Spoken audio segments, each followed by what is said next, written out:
The fire extinguisher. So, who can tell me, in the home, what is the greatest danger of them all? Chewbacca. Well, dogs are dangerous for us, but what is very scary for us and for humans? Fire! Huh? Where?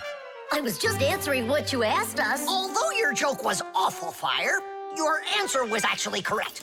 Nothing can be worse than getting caught inside a house on fire.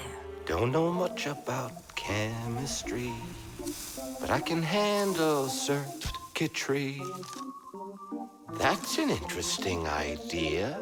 I have to try it out. And that's why every Pac-a-mat has a fire extinguisher inside of it. And how do you turn them on? Well, I'll show you at the end of the lesson. Nolik, listen, yell fire. How come?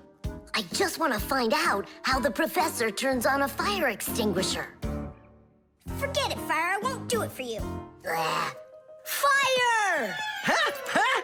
You again! I was joking. It's a stupid kind of joke, and I want you to leave right now. Actually, I should call your parents to discuss this terrible behavior. Fire is no joke at all. Remember, never fool with fire. Of course, you should never play with matches or with lighters. Everybody knows that. But those aren't the only things that can cause a fire inside of a house. So can a stove or a fireplace. And don't forget electrical appliances, like electric burners, space heaters, and irons. If you act carelessly around any of these appliances, they can cause a fire. And we should never forget to take extra special care with sparklers, candles, and fireworks. Sparks can jump off of them and set fire to highly flammable things like paper, wood, or cloth. So, what do you do if a fire suddenly breaks out? That's right. You call the fire department by dialing the number for all emergencies, 911.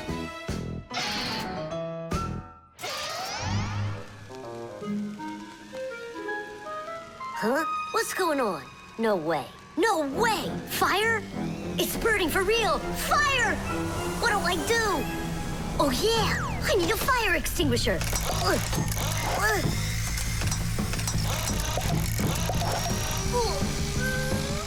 Where are you? And that's how a Pac-a-mat can become a fire extinguisher. Do you understand? We understand. There's a fire! It's over there! Enough! You don't know when to stop fire. I'm not joking this time. Please believe me, it's there. Nice try, Fire.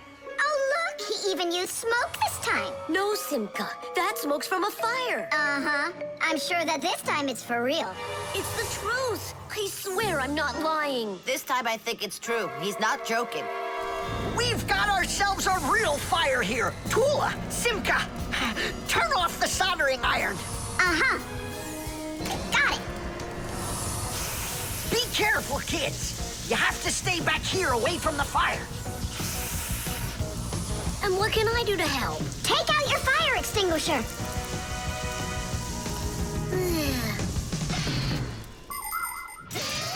Long ago, people used to put out fires with just water or sand. Today, people also use fire extinguishers. Fire extinguishers are cylinders with hoses. They're usually painted red, so they're easy to see. The cylinder is filled up with a special powder, or foam.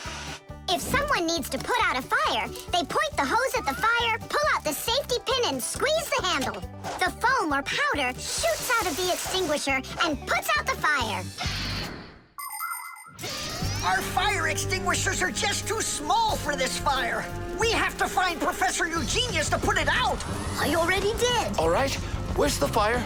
Ah. Ooh.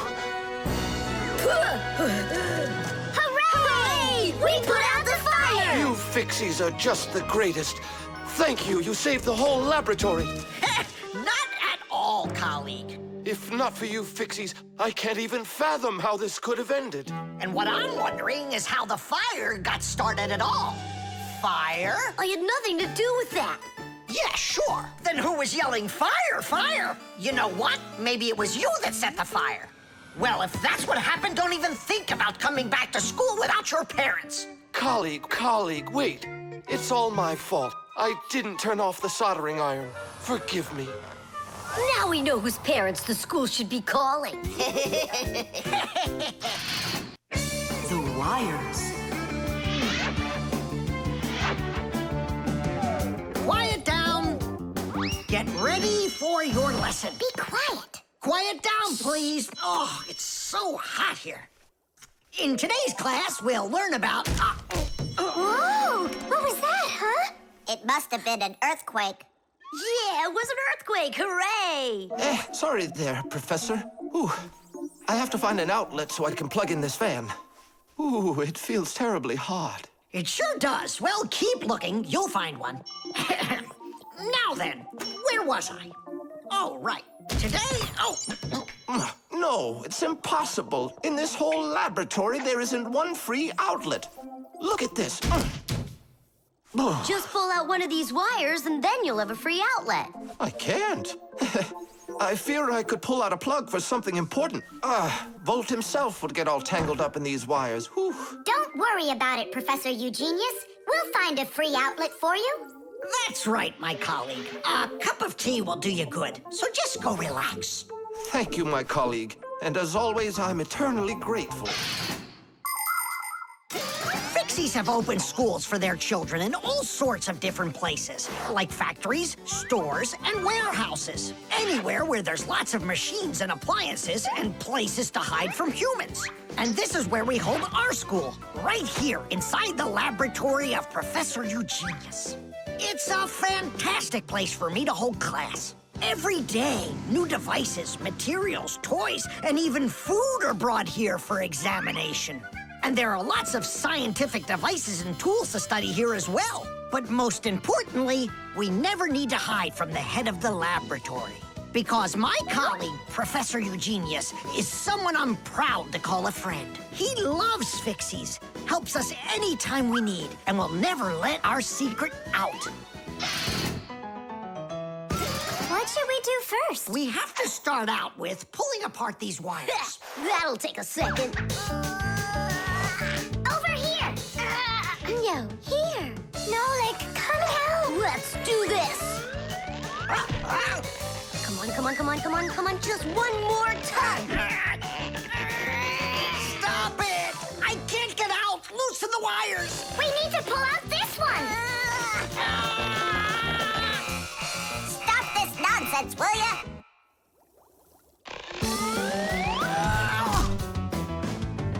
Thank you, Digit. Tidish. Well, the way I see it, in order to get the knot out that's over here, we need to expand the loop that's over there. And then push that wire through it. And then do it again from the other end. That's it. Very good, girls. Hey! Now pull it hard. Perfect.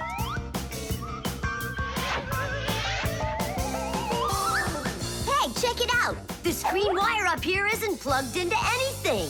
Then no one's using it. So that means we should go and pull it out from the outlet. Got it. Tidish! Vera, here's another wire that isn't plugged in. I found another wire no one's using. Simka and I found it together. Nolik, why are you so upset? Because you guys are doing all the work. How about this wire? Nobody's checked it yet. Really? Oh, wow! What? Did you find some treasure, Nolik? Uh-huh. There are 6 free outlets under here. Great! Now Professor Eugenius can plug in his fan, and his kettle, and even his soldering iron. To get electricity to a device that doesn't use batteries, you need to plug a pair of wires into an outlet. But it's important not to let the wires touch one another, or the electricity can burn them out. That's why wires are covered in plastic or rubber, so the electricity won't pass from one wire to the other, or to us when we touch them. So always be very careful with wires. And never, ever touch a bare wire. You could get killed by the electric shock. Oh, what would I do without my wonderful friends? Thank you. sorry. I wanted to. I should go. Go ahead. That's a great idea. And we'll start our class. What were we talking about? All about wires. Well, it looks like our class is over. Time to go play. The bee. Tom Thomas, Hello. how come you're eating jam straight from out of the jar? Because it tastes so good. Oh, a bee.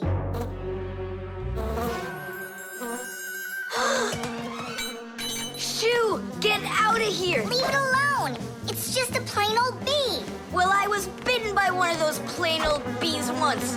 Tom Thomas, don't do it. Go away, you pest.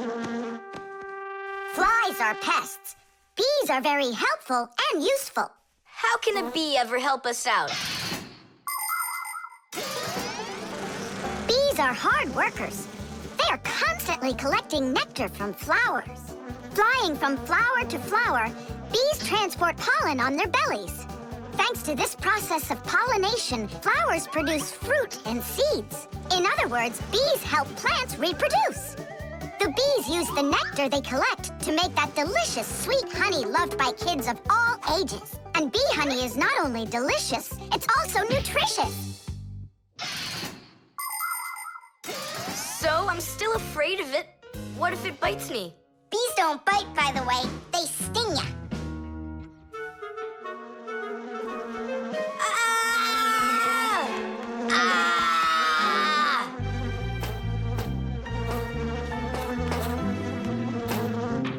Well, now I'm gonna show ya.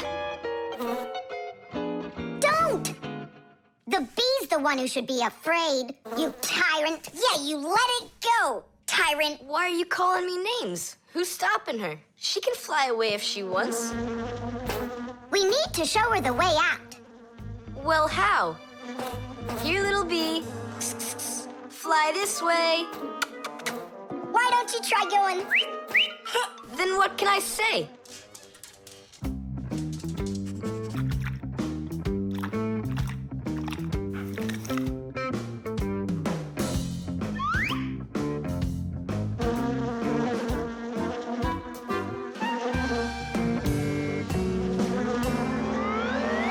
Chusaka, don't move. It'll sting you. It doesn't want to sting. Both of you like to eat sweets. You like eating jam, and so does the bee. Why don't you carry Chusaka to the window? Go on, fly. No, that's not gonna work. You need to go and get more jam. Here, little bee. Yum, yum. Go on and fly. You're free. Let her eat first. Don't be greedy. I'm not being greedy. If she eats, she can make honey out of your jam. Long ago, people could only collect honey by destroying the nests of wild bees. And that went on until someone came up with the idea of taming those insects. They started by leaving enough honey for the bees to survive through the winter. People took care of bees in these hollows until they learned to build small houses for them called beehives. And a town made of these bee houses is called an apiary. Bees live and work together in the beehives making honey, while beekeepers take care of the bees and collect the honey. Bees are real team players. They tell each other where the best flowers grow. Do you know how they do it? One of the bees does a dance, and then the rest of the bees watch the dance and learn where they need to fly. You poor thing. Tom Thomas tired you out. I told you there's nothing to be afraid of. You see? She's just so nice and kind. I'm not afraid of her. She wouldn't let me eat my jam, that's all. Well, now it's time for you to fly away. Whoa! She's playing rough here. I want to try. Nolik. You're too little. You'll have to grow to do this job. Whoa, whoa, whoa. Calm down now. Now let's fly. Hey, Simka, the window's back there. I can see that without you. how can I get you to turn around? Cool! Hooray! She's listening to me! Phew! Woohoo! Don't miss the window! Now! So long, honeybee! Tidish! Tom Thomas, do you have any more of that jam left? Yeah. What for? Bring it here. We'll get more bees to fly in. How come? What do you mean, how come? 'Cause it's my turn for a bee ride. The laboratory.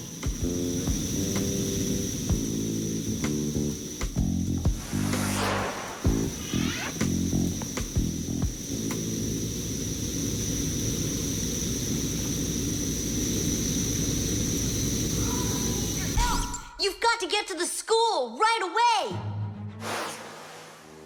What did he say? That we've got to get to the school. How come? Did you hear why? I didn't, did you? I wonder if Simka didn't go to school today. Or if Nolik got into some kind of mischief? Oh, I'm worried this is something serious. La la la la la la. And that's 5, 6. I like this hairstyle. 7, 8. Hi there. Hello, Verda. Where's Grandpus? I'm not positive, but go and look in the chemistry area over there. Over in chemistry? Tell us, was Nolik doing anything wrong today? Nolik? He's always fooling around. Right. So we're not here for anything Nolik did. Maybe something awful happened to him. Like what? Well, how about anything? This isn't just a school for Fixies. This is a laboratory. The laboratory where Professor Eugenius works is always humming. In the mechanical zone, Professor Eugenius tests all sorts of different devices to see how well they are made. In the chemistry zone, he conducts experiments on the quality and safety of food. In the electrical zone, he repairs electrical devices and checks their safety. Unfortunately, the professor can be absent-minded, and that can cause things in his laboratory to bubble, spark, or even explode.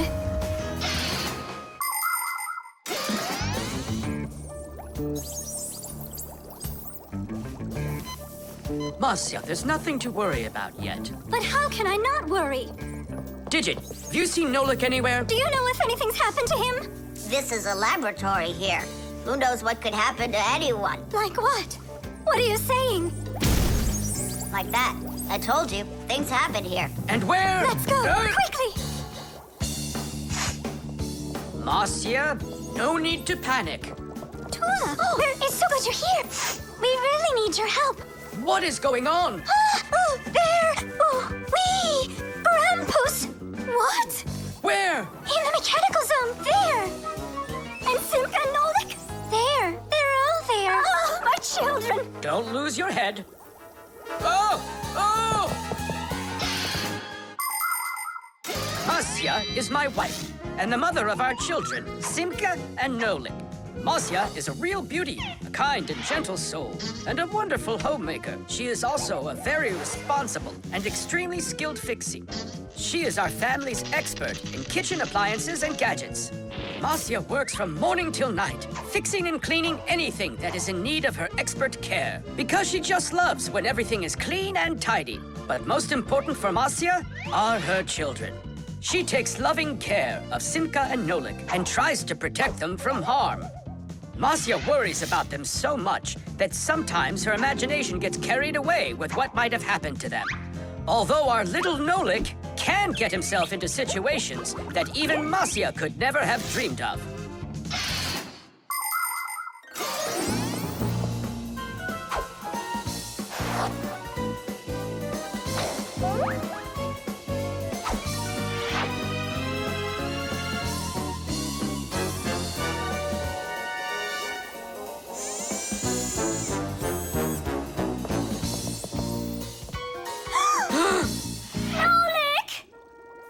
Hang on tight! We'll save you!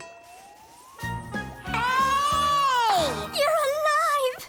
What's going on? I don't need to be saved from anything. So it's Simka we need to save, not you? I don't need saving either. I'm fine. And what are you so worried about? Everyone's alive. Then why did you make us come here? I need you to help with a little accident we had. Nolik, was this your fault? Oh, no, it's not Nolik's fault. Quite the opposite. He was trying to help me fix it. Papoose, we need you to help us with one of the pieces that we couldn't get back in place. This one?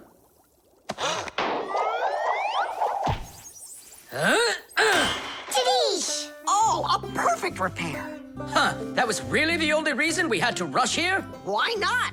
There was just no way we could let this wait, so I sent for you. But Fire said... Why fire? Why is it always fire? How come you had to scare us so badly? I'm not the one who scared you. You did that all by yourselves. The clocks. Go around. Left side. That's crazy, you'll crash! No, I won't. See, I told ya.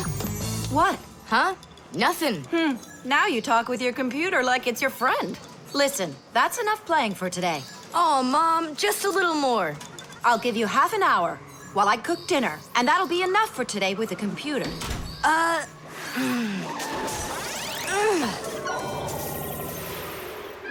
This stinks. I'll never get through all of these levels in half an hour. No way. Hey, but what if we could stretch out the half hour? How? We could take the hands on the clock and move them back a little. Mom will catch us. Fine, then let's slow down the speed of the clocks. Yeah, But how? You gotta know things like that. Since olden times, many clocks run with the help of a pendulum. The pendulum controls how fast the hands of the clock turn. If you make it longer, the pendulum will start to swing slower, and the clock's hands will slow down. If you make the pendulum shorter, the clock will tick faster. Most clocks that are made today don't use pendulums. They run with the help of springs or with an electronic chip instead. But even so, there are ways to change the speed of these clocks, too.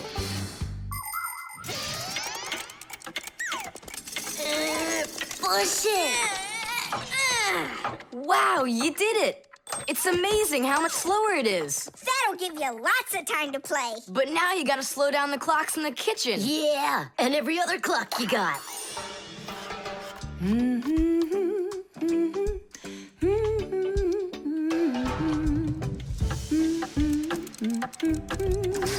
I just have to turn this to make the pendulum longer.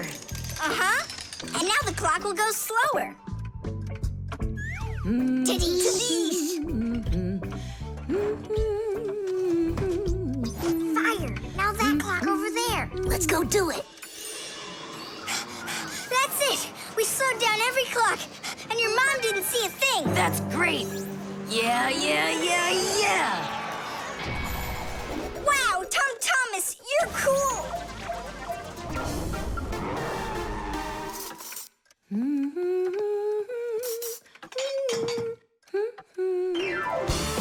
Amazing! He got another one. Awesome! You're unbelievable. Way to go. Huh. That's strange. Hooray! Incredible. Yay, I did every level. Oh, thanks. You're both just... The time masters of the universe. Yeah, but I'm getting really hungry, and Mom hasn't called me for dinner. Because a half hour hasn't passed on the clock. Hey, do you smell that? Something is burning. What happened? A fire? I don't get it. I was just waiting for 30 minutes like I always do, but everything burned this time. Maybe the clock stopped? No, take a look. They're working. Oh, I'll make you some oatmeal. Oatmeal for dinner? Mom, I need to, I'll be right back. You see what you've done, Time Masters of the Universe? You gotta go speed those clocks back up. Okay. We'll speed them up. They'll be caught up in no time. Humans have come up with lots of different ways to measure time.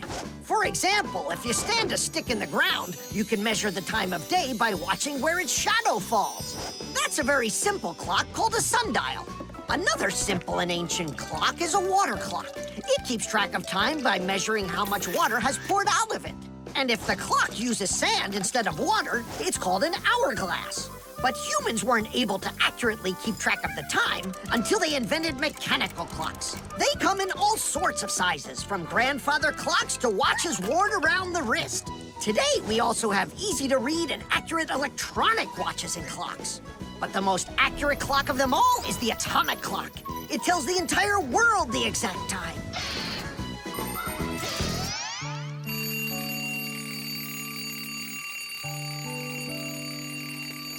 Thomas, why is your alarm clock ringing in the middle of the night, huh? Really? Is it still night out? Look, Thomas. But the clock says that it's morning. Interesting. Yesterday, Fire and I sped up all the clocks. So that's the reason the alarm went off. Sped him up? Are you crazy? Thomas asked us. So what do we have to do now? Don't you know? Get to school, it's time. I'm joking. Go back to sleep. Don't worry, I'll get all the clocks working right again. Can I go and fix them with you? Ha! Fix them? You boys are the ones that always make the problems. The talking doll.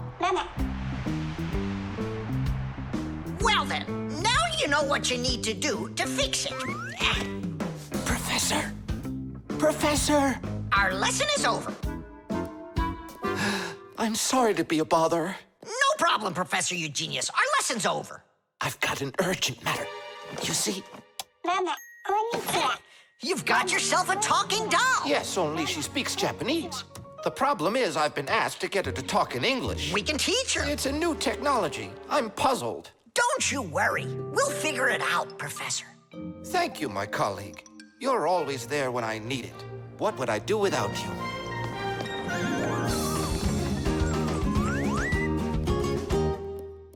Professor, can you tell us how toys talk? Not now, children. We'll learn about the doll tomorrow. Now it's time to go home.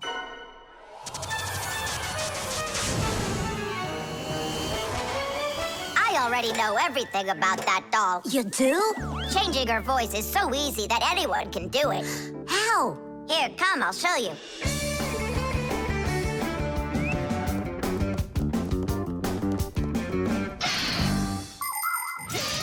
Early talking dolls used to work with a noisemaker inside. When the doll was turned over, air inside the noisemaker got pushed through a squeaker at the end of it, making a noise that sounded like the word mama. Mama. Funny. Today, the noises are recorded onto an electronic chip that's part of a little player inside of the doll. Just press a button and the sounds start playing. So now dolls can say much more than just mommy or daddy. They can say anything at all.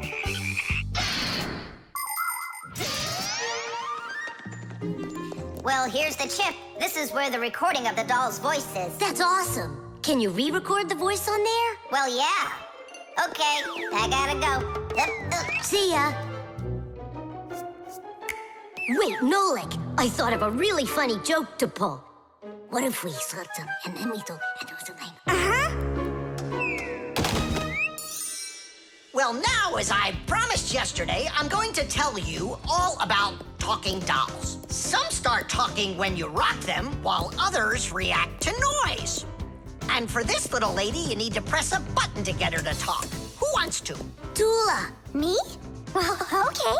I can do it. Go ahead. And you'll hear her say, "Hi there, Mama." But in Japanese for now.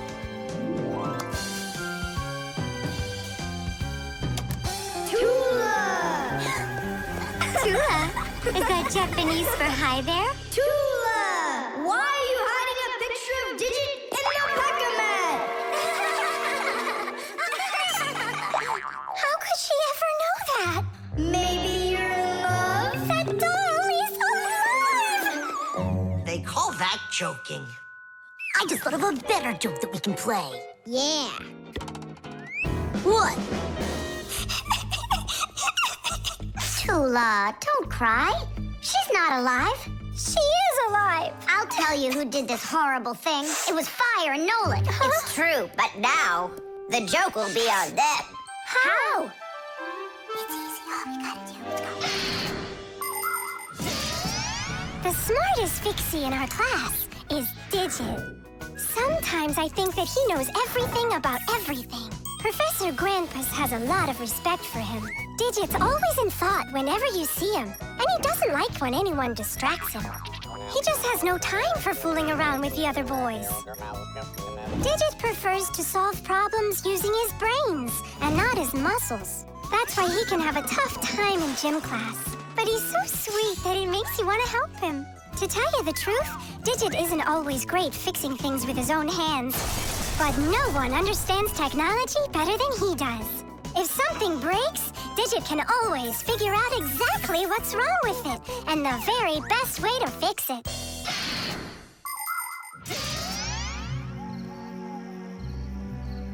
We're gonna make it even funnier this time. You came back?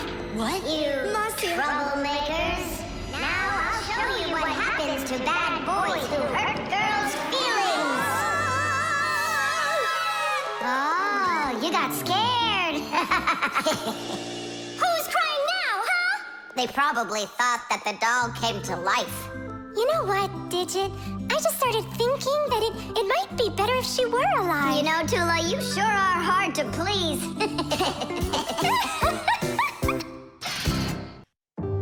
Modeling clay.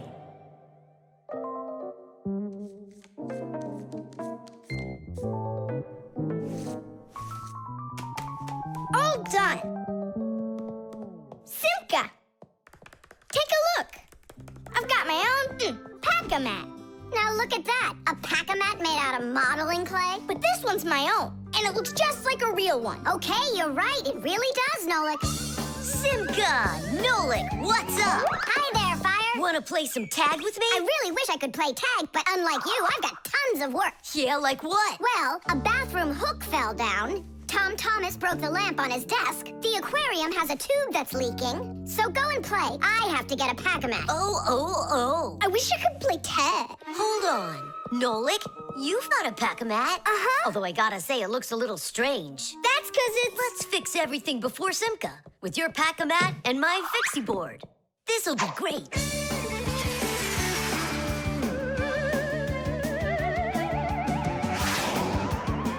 So where is that hook that fell down? All right. Nolik, get out some sticky stuff. From where? Obviously, from out of your pack-a-mat. But it isn't real. I made it out of modeling clay today. Out of clay? Well, it totally looks real. Long ago, back in the Stone Age, people learned how to use clay to make their dishes and sculptures. But the modeling clay that we use nowadays was only invented about 100 years ago. Actually, modeling clay is just plain old clay with some ingredients added so it won't dry out. And dyes are mixed in to make all the different colors. There is just no end to all of the fun things you can make out of modeling clay. I got an idea. Go on, turn around. What are you doing? Grab and glue out of your pack-a-mat. All right, get up here. Will it stick? Yeah, of course it will. Let's go and fix the lamp.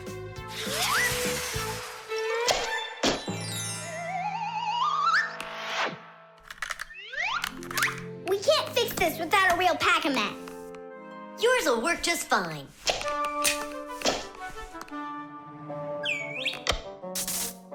Tadish! So, what else did Simka have to fix? The aquarium. Hop on.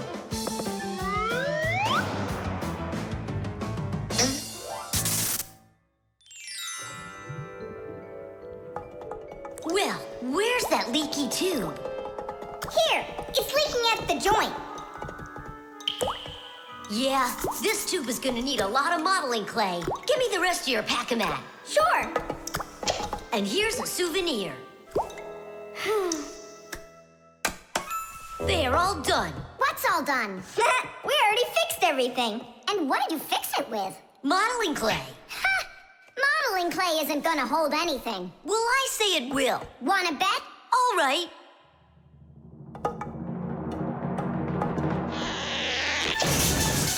It's exploding!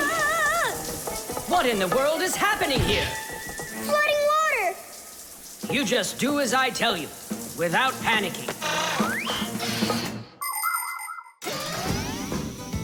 Did you know it's possible to make modeling clay in your own home? Just write down this recipe. You'll need a cup of flour, a half a cup of salt, and a half a cup of water. Now, mix the salt with the flour and add the water little by little. Mix it together really well. What are you saying? That it looks just like dough? Well, that's exactly what it is. It's just not for eating. It's way too salty. But you certainly can sculpt things out of it. If you want your modeling clay to be colorful, you can add food coloring or watercolors to it. That's it. Your modeling clay is ready to be sculpted. When you're finished, don't forget to let your figures dry in the sun. That way they'll get nice and hard and last you a very long time.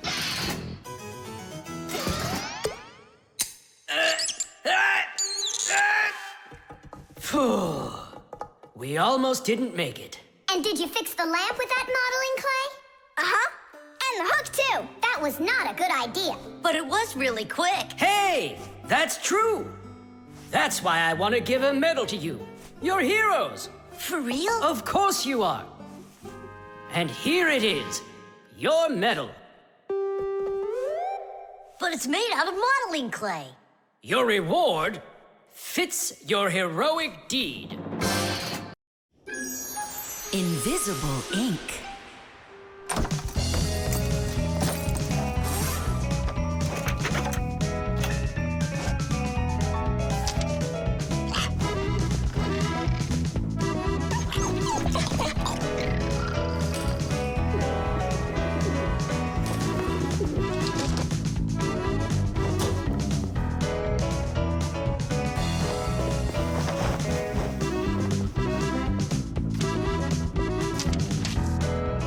To Tom Thomas.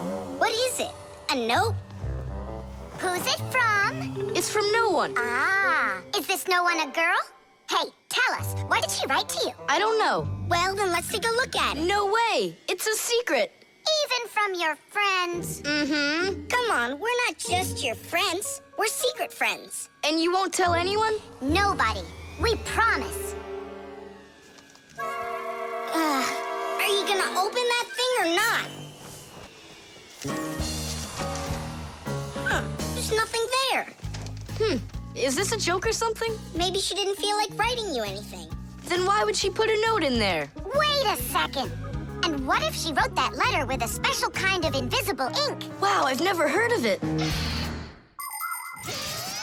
If you want to keep what's written in a letter secret, you can write it with a special liquid called invisible ink or security ink. You can make invisible ink yourself by mixing lemon juice, milk, or baking soda with water. Then just dip a stick or a brush in it and write on a plain piece of paper, like this. You can't see anything, right? To make the invisible ink visible again, the paper needs to be warmed up with something like an iron. But that's a secret. Well, Simka, you might be right. Only what about the iron? I can't use it. But your mom can, and right now she's doing the ironing. Yeah?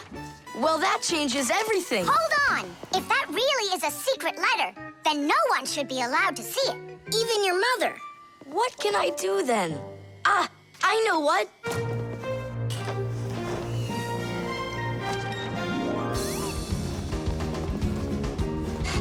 Mom, can you iron my shirt too, please, will ya?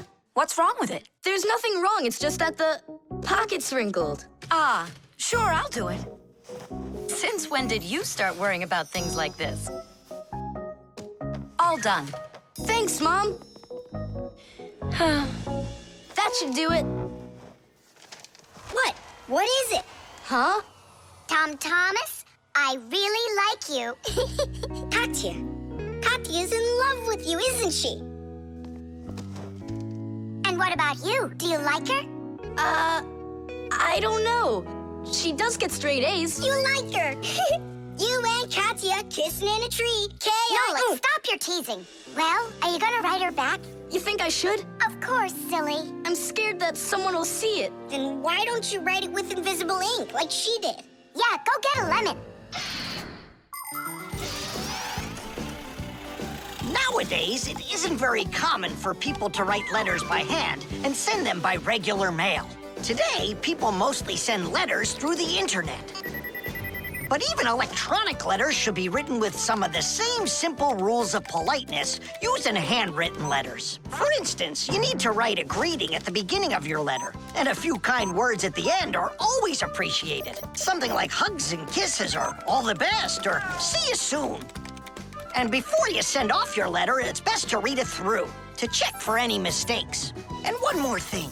If you receive a message from someone, don't take too long to answer them, because they might think that you'd forgotten about them, and that can hurt their feelings. To say it simply, when you write, be polite.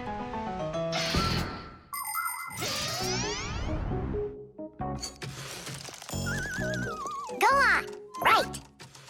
And what should I write? Come on, tell the truth. Just write this. Forgive me, Katya. Only there's another girl I really like. My one and only Simka. Nolik! If you don't like it, then why don't you think it up? Tom Thomas, just go ahead and write how you feel deep down in your heart for Katya. Katya, I like you too. Like that? Is that all I have to write? Would that be okay? It's lovely. Kissi. Just zip it, will ya? Tom Thomas, is that everything? And did you make sure to check that you didn't make any mistakes? No, but I'll check right now. Huh, all the words disappeared. Well, if there's something wrong, only Katya will find it. The stain.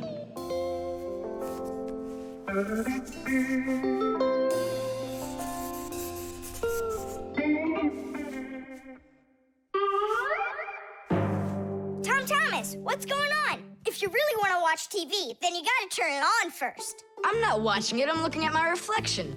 I'm working on a self-portrait. And which shelf will you be painting in your shelf portrait?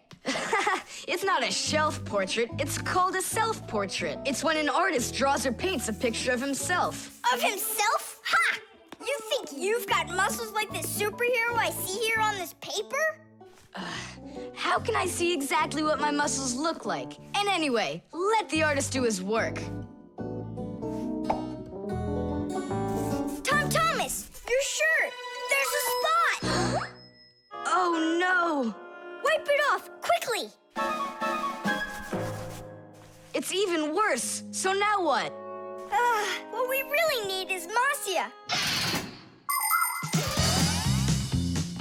Ordinary dirt can be cleaned off with a brush or washed off with water. But there are stains that are not that easy to get rid of. Stains from fruit need to be soaked in hot water first. Blood stains, on the other hand, should never be washed in hot water. You can clean stains from paint or rust as well. Only for those, you'll need to use a special stain remover. But stain removers should only be used with the help of a parent or other adult that knows how to use them safely. Hey, I know a great way to do it. What do you use to get rid of pencil marks? An eraser. Only this shirt isn't paper. And so what? Let's try it. What's the harm? Now I've got 3 colors to get off. New idea. We should paint over it with this correction pen. With whiteout? Yeah! That was a bad idea. Now I got it. You have to use some water.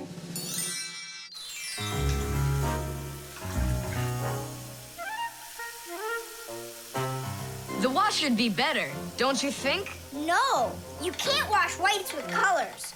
And you've got a white shirt with colors all over it. Then how about if we try some more water? How much more can you use?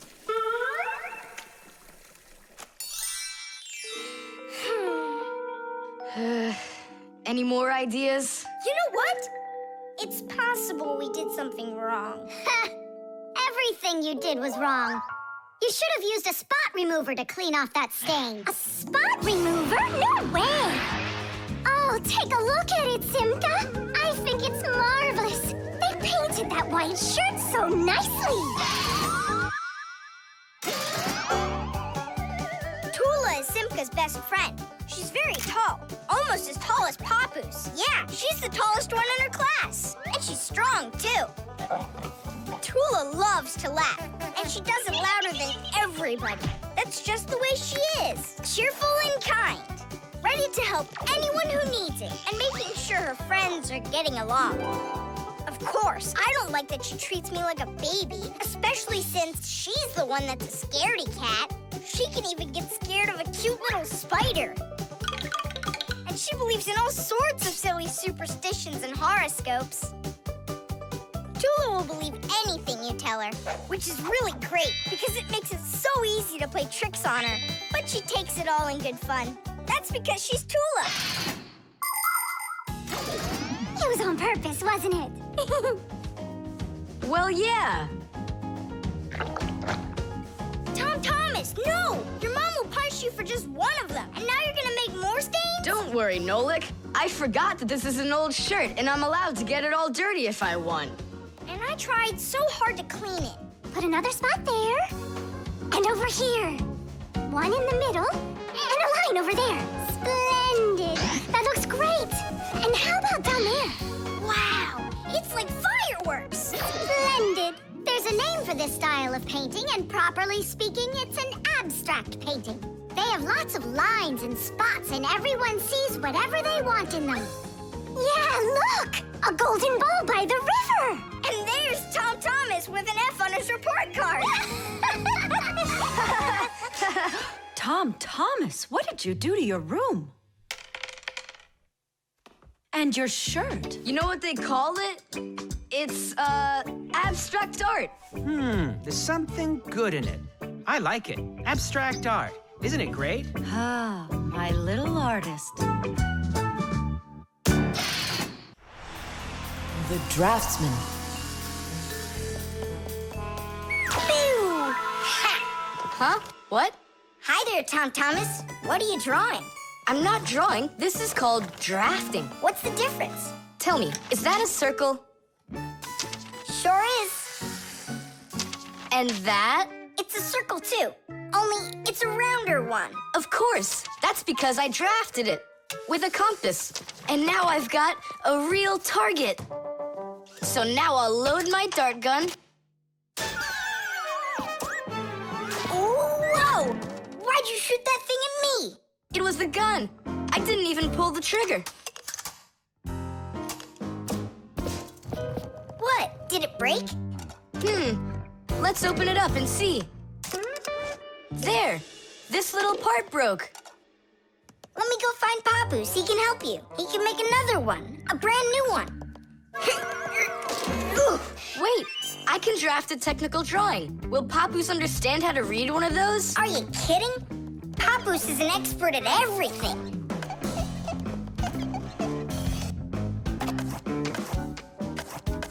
Done. Wow, Tom Thomas, you're a real technical drawer. A draftsman, Nolik. That's what they call it. Try drawing a perfect circle by hand. Can't do it, huh? Well, with the help of a drafting compass, your circle will turn out great. Just put the needle point in the center and turn the compass, and it's done. A compass is only one of the many different tools for drafting. For example, if you need to draw a straight line, use a ruler.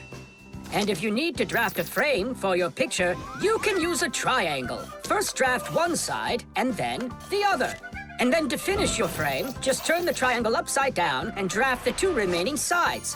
You'll get a perfectly squared frame. There are also drafting instruments for making curved lines. They are called irregular curves, or French curves. But actually, now people use computers more and more for drafting technical drawings. Papoose! Huh? Oh! What happened? We really need your help. One of the parts broke in Tom Thomas's dart gun. Could you make it? What kind of part exactly? Look, here's a technical drawing. So, you even got a technical drawing. Very good then, let's take a look at it.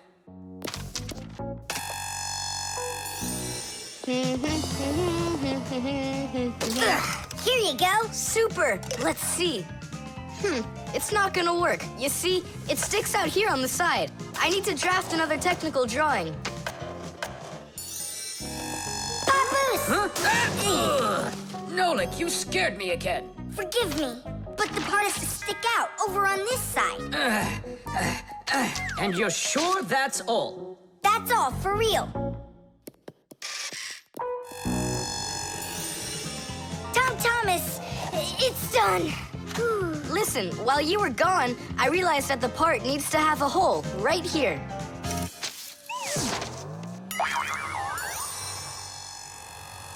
Papoose?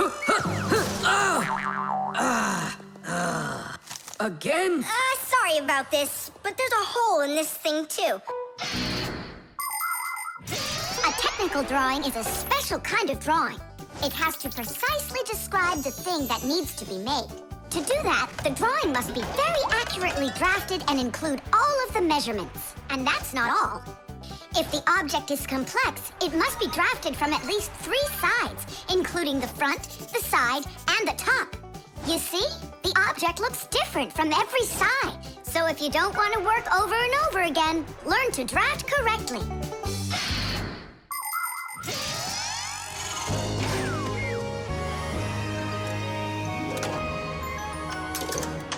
Kaboom.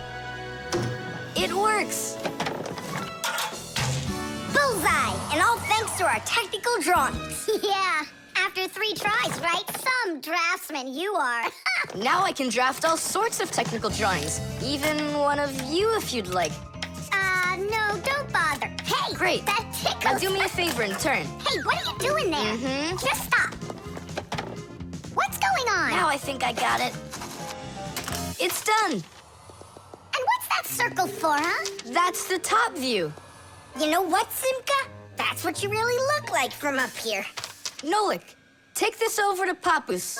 He can use it to make another Simka. No thanks, Tom Thomas. For me, 1 Simka's enough. The camera.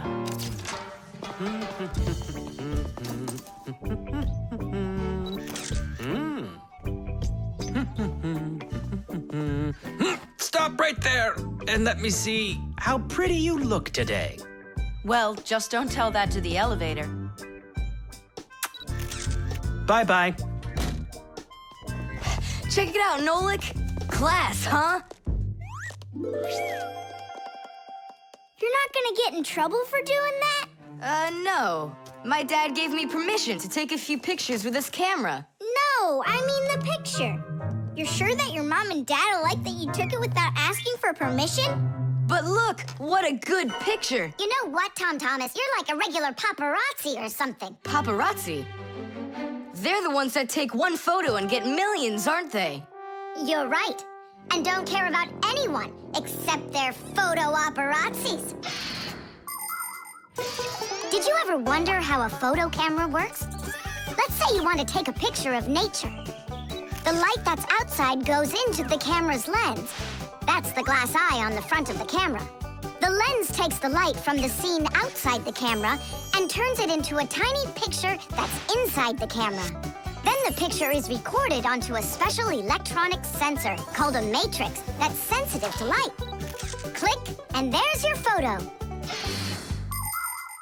What a great idea. Now I know. I'm going to be a paparazzi. Hey, what about your promise? What promise? To never take a picture of us. We're a secret, stop! Hey, relax. I'll delete them all later. Tom Thomas, stop this right now. I won't until I get a photo of you. Nolik, let's run. You can't run from me.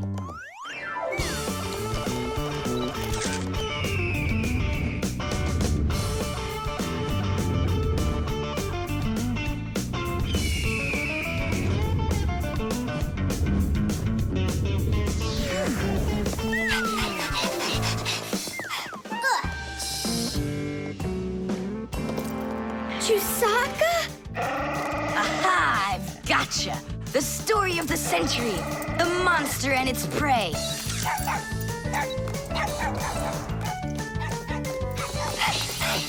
Tom Thomas! Help! No, he won't help, because he's a paparazzi.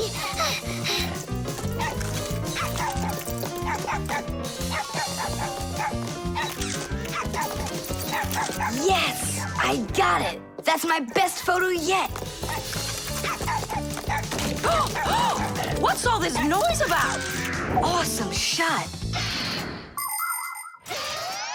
The first cameras were invented almost 200 years ago, but they worked very slowly.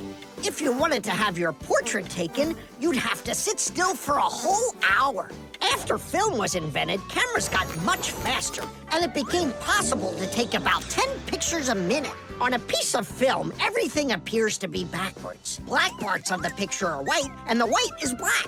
It doesn't look normal until the picture is transferred from the film to a piece of photographic paper. Now people shoot pictures with digital cameras that work without any film at all. You can look at what you shot instantly on a screen to see if you like it.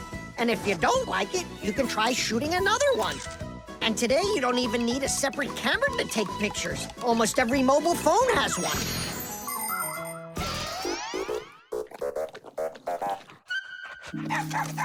Simka and Nolik, are you in there? Hey, come out. I'll stop shooting photos of you. Aren't we friends? I'm sorry, guys. Well, your friends were almost eaten alive by a dog. Please forgive me. Want to look at the photos I took? Sure, go on. Show us what you got.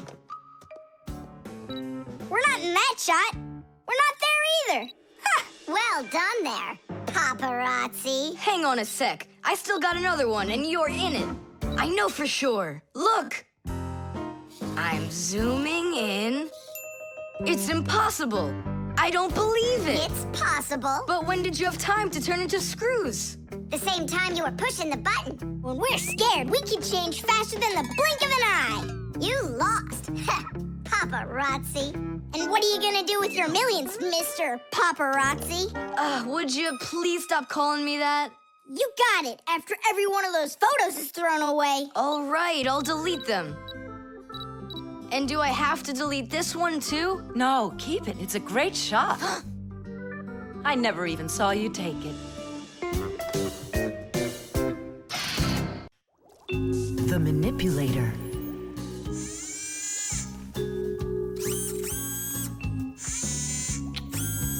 Well, what do you say, Professor?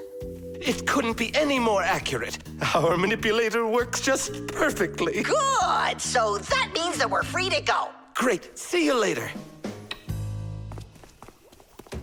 All right, finally. Now it's our turn to experiment with that manipulator. And do you know how to operate this manipulator?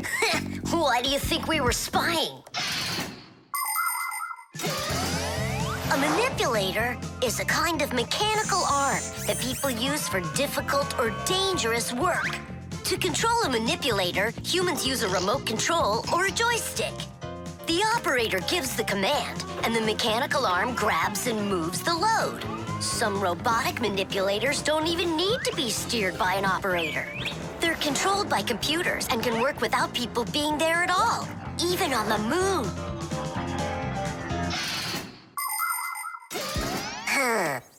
What is this button for? Uh-huh. How about this one? Uh-huh. Would you like to take a ride? Right now? You're scared. Scared? Not one bit. Then off we go.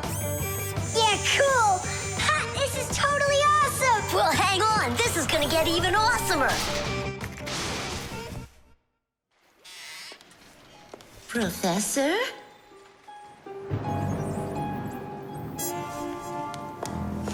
Strange. What made this ladder just fall over? Ah! Am I crazy? Or someone here? Oh, calm down. Calm down now. Poor Elisa. Yeah, you're completely overworked. Whoa! Ah! Who's here? Achoo! Hang in there, Nolik. I'll get you out of there.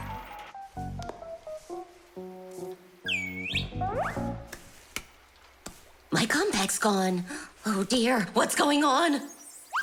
Ah! Stop this nonsense right now, or I'll call the police on you. I don't believe in ghosts. I don't believe in ghosts. I don't believe in... Ah! Where are you pulling me? I'm going to faint. I'm warning you. That's all. Goodbye. Throughout the world, humans use manipulators for all sorts of work. In factories, manipulators are used to lift and move heavy loads. They can also hand out the parts needed for assembly or even attach these parts themselves. In hospitals, more precise manipulators are used by doctors to help perform operations. Manipulators are also used in places where the work is simply too dangerous for people. For instance, where there are deadly chemicals, or places where humans can't get to easily, like somewhere underground where there isn't enough space to move, or deep under the water. Or in outer space where there's absolutely no air to breathe. So you see, mechanical arms are helpful in all sorts of places where humans are unable to reach things with their own arms. Hang on, Nolik. How can I get that thing open? Ugh, I got it!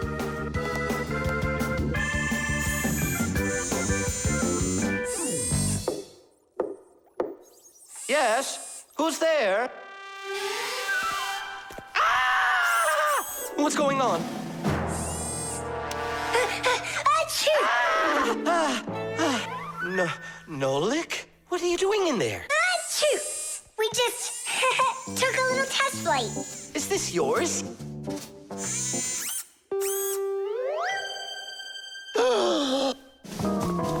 Elisa! Elisa! Professor, you genius. I was attacked by a crazy arm. The manipulator. It's your imagination. Look, it's come back. Stop, I'm telling you. Professor, you genius. It heard what you just said. Calm down, it's okay. It was a little malfunction, but I took care of it. You are just astounding. And don't think that I'm through with you. With me? With you? No, with the manipulator. Let's go, Elisa. Yeah, let's go, Professor. Great job, Fire. And why fire? Achoo! The elevator.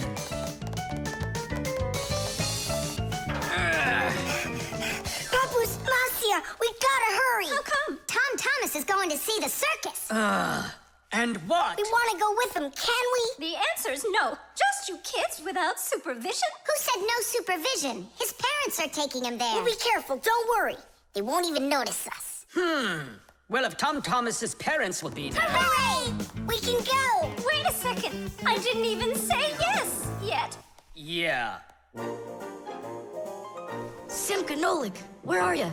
We gotta hurry up. Tom Thomas, it's time to go. I'll be right there. We're ready. Climb into my hood.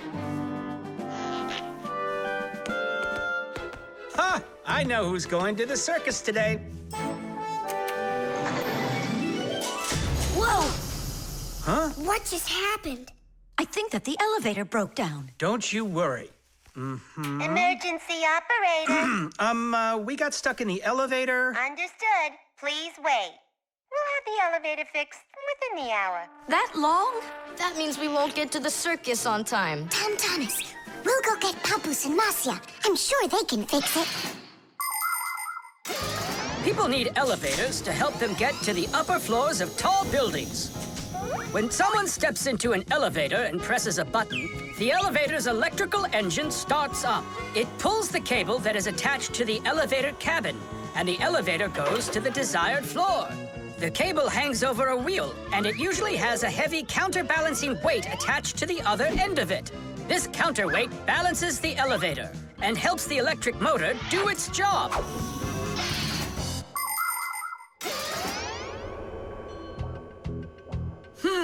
I wonder what the reason is. I think I see something over there that got stuck. Looks like you found the reason. We gotta go and fix it now, or we'll never get to the circus on time. You know, we can just have it right here. Ladies and gentlemen, presenting the Fixie Spectacular. And now your attention, please, on the high wire.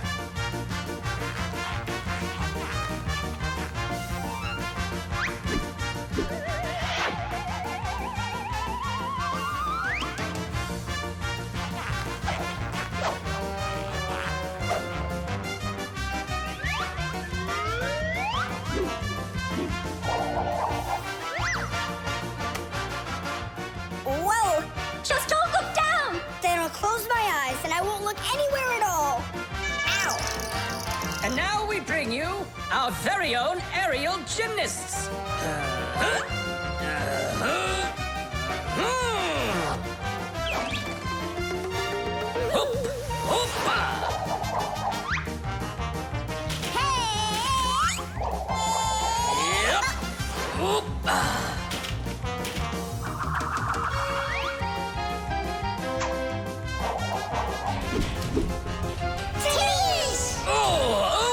Tadish! Our next act, feats of strength. It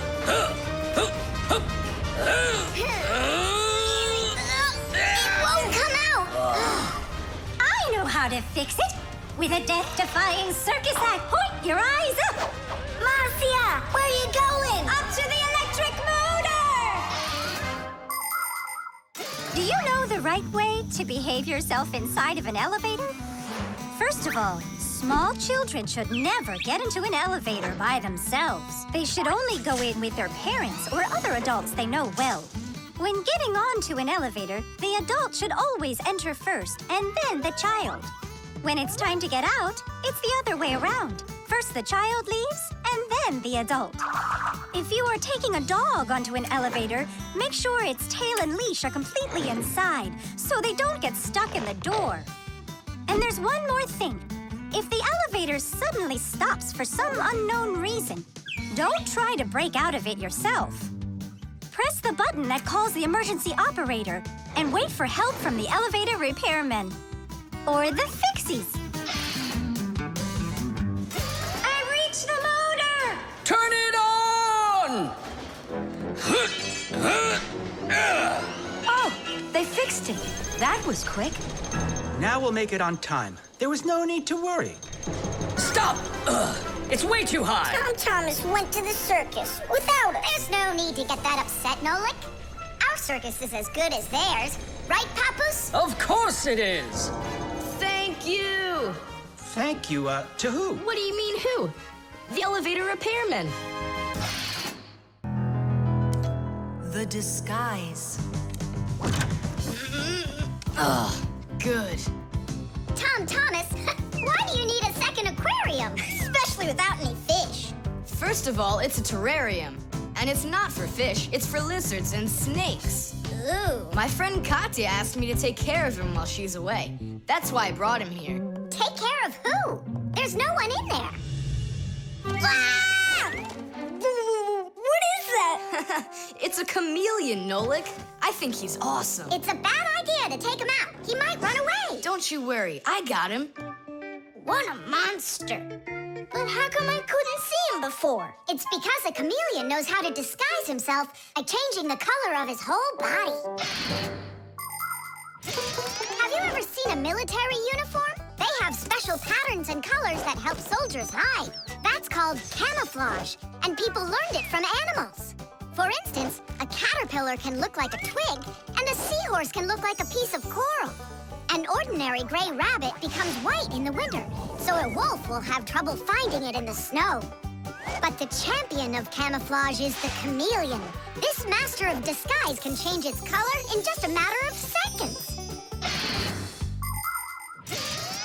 Hey, Tom Thomas, where'd your chameleon go?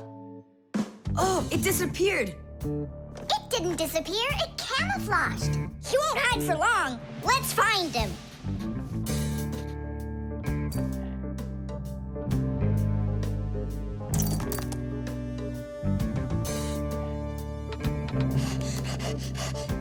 Chusaka, have you seen the chameleon? Where is he?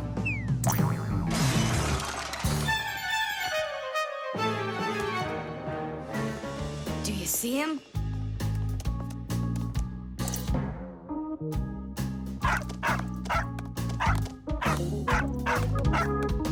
No, he's not gonna let us catch him. We're gonna have to trick him into coming to us. Uh-huh. We can set a trap with something that he likes. What do they like, I wonder? What else? They're food. And what do chameleons eat? Well, like flies or caterpillars, roaches. Where's the fly gonna come from? Well, what if... What? Oh, Simka, just you wait. I'm gonna get you. Hey, we've gotta help Katya. see the caterpillar complaining. Quiet. Nolik, you start buzzing. Buzzing? Yeah, like a fly. Yeah, and flap your wings, too.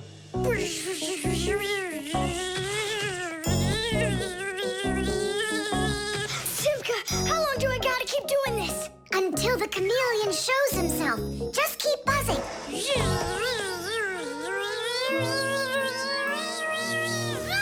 Tom Thomas, there he is. Grab him.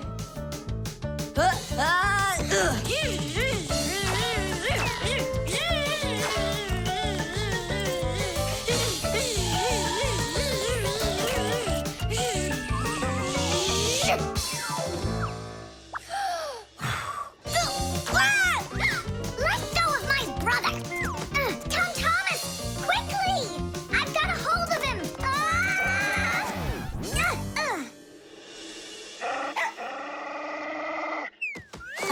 Yep, I gotcha.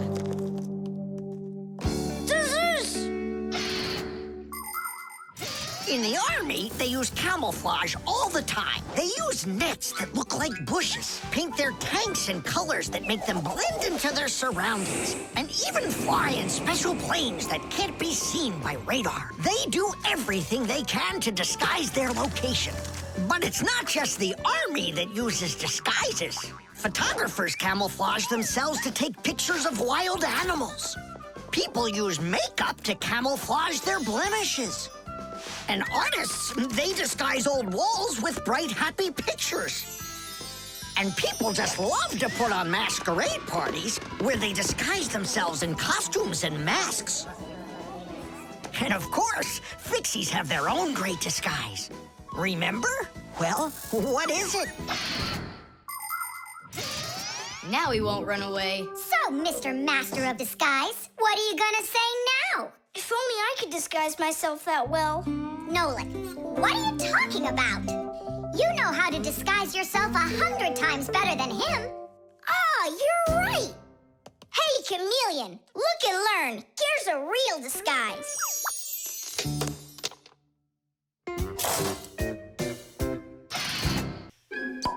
The suction cup.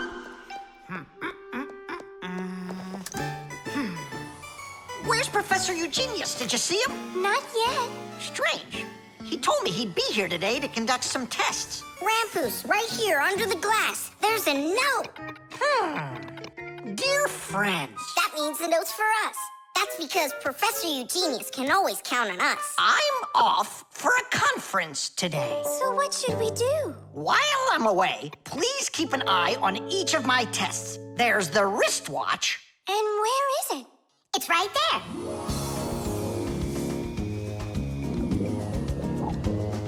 Look!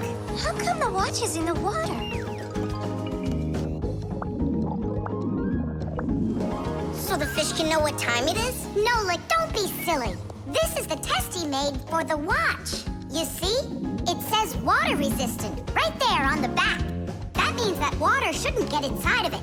I see. So the professor needs to check if it will work underwater. Understand? Yep, I got it. The watch is working. So now, the doorbell test. We'll go look. It's over there.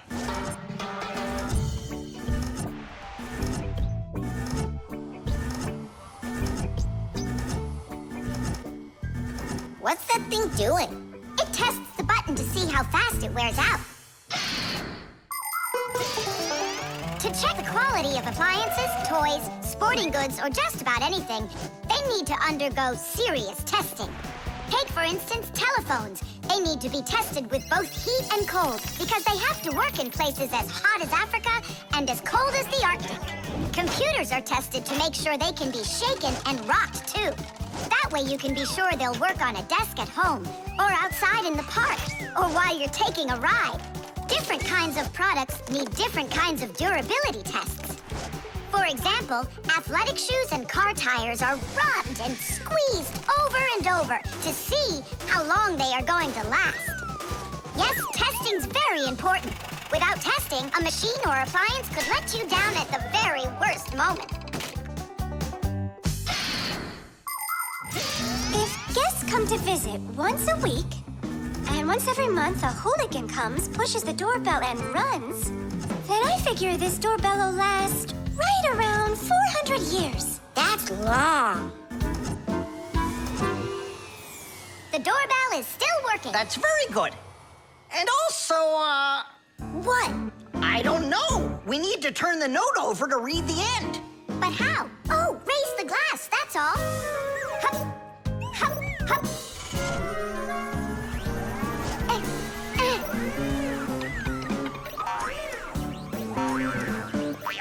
I can't get a hold of it.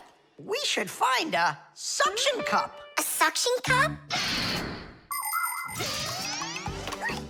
Suction cups are made out of rubber or other elastic materials.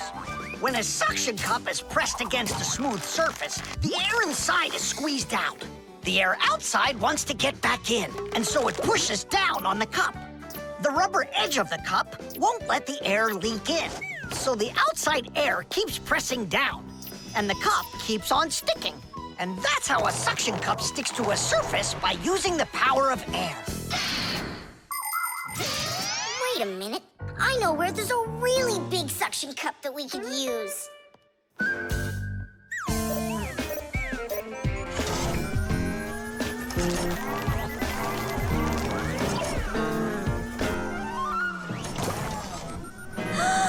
That's a huge suction cup, Nolik.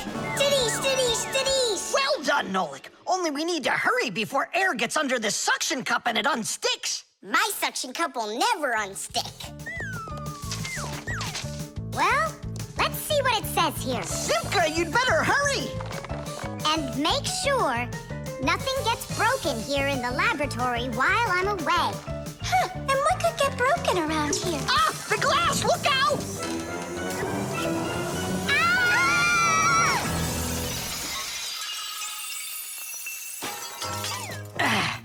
Yeah, so much for that.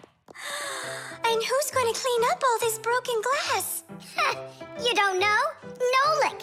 He told us to use that suction cup. Simka, she was reading way too slow. Listen, there's no need to fight. I came up with the idea of the suction cup. I should clean this. Come on now, Grandpus. We'll clean up this mess. Professor, I still think the suction cup was a great idea. The armor. 23, 24, 25. Ready or not, here we come. I heard him. He ran into the hallway. You check the kitchen, Nolik, and I'll check the living room.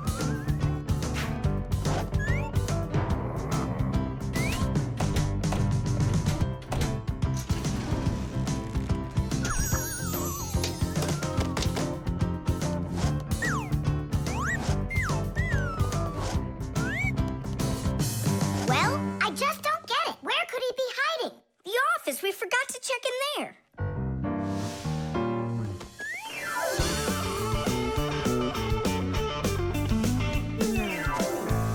There's nowhere in here for him to hide. Inside the shark.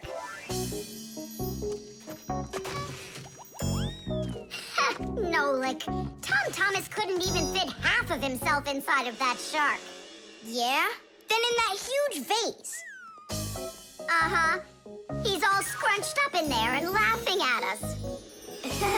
Oh! Simka! There! Did you hear that? He is in there! There's no one. But I know that I heard a hee-hee. You imagined it.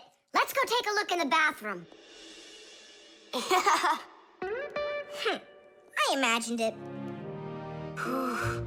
It's so stuffy inside this armor.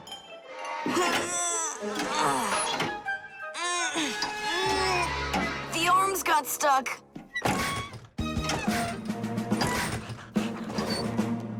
Where else could he be? Who is that? Simka, the knife! He came to life!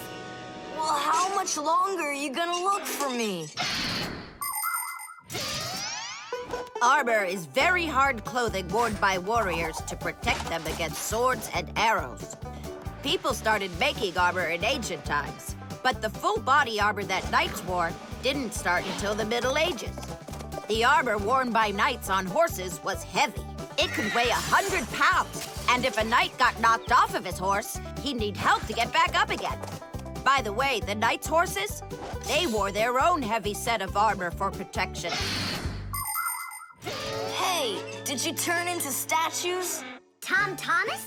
Is that you in there? Who else? Lift up this visor, I can barely breathe. And how come we should do it? 'Cause I can't. Don't you see? My arms got stuck. We see? You look funny. Funny to you, but now I'm stuck and I can't get out of here. Come on, help me out, please. Great, Chusaka's just what we need right now. Chusaka, what's wrong with you? It's me. Hey, stop it.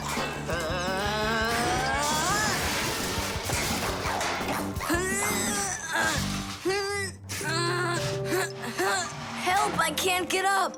Come on, let's undo the latches, Nolik, quickly.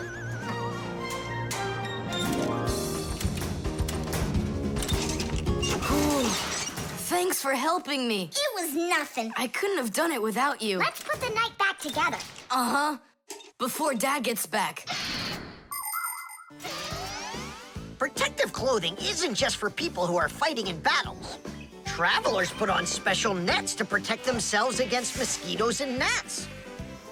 And beekeepers wear protective clothes too. If they had nothing to protect them from bee stings, their job would be quite painful. Without their protective clothing, it would be impossible for firefighters to go into burning buildings and save people. And how could astronauts go into outer space without special clothing? It's freezing up there and there's no air to breathe at all. And that's why they wear a special costume called a spacesuit when they travel. The spacesuit not only protects astronauts from the cold, but supplies them with air so they can breathe. By the way, the Fixies also wear protective clothing so they can stay safe while they work. Well, there. Did we get it right? It looks like we got it right. Only, where's the helmet? Nolik went to get it. Tom Thomas! Helmet delivery! Thanks there, Chusaka. Whoa there, Warhorse. Calm yourself down. There we go. It's all back in place again. Too bad that your knight looks like a ballerina twirling around. You see, his arm. I can't move it. It's stuck. Here's what we'll do. Give him something to hold.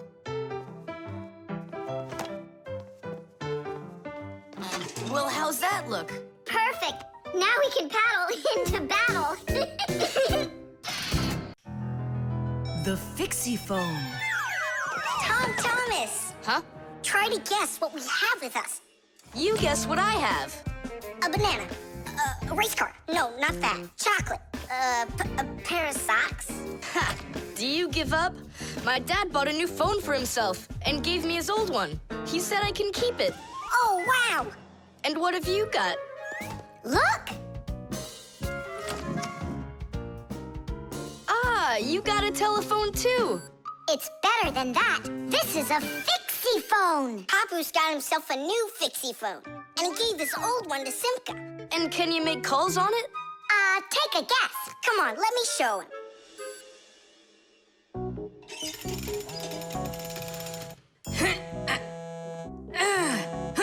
Hi there, Papus. Hi, Nolik. Why are you calling? Just to say hi. Nolik, don't just call me if you know I'm working. All right. See that?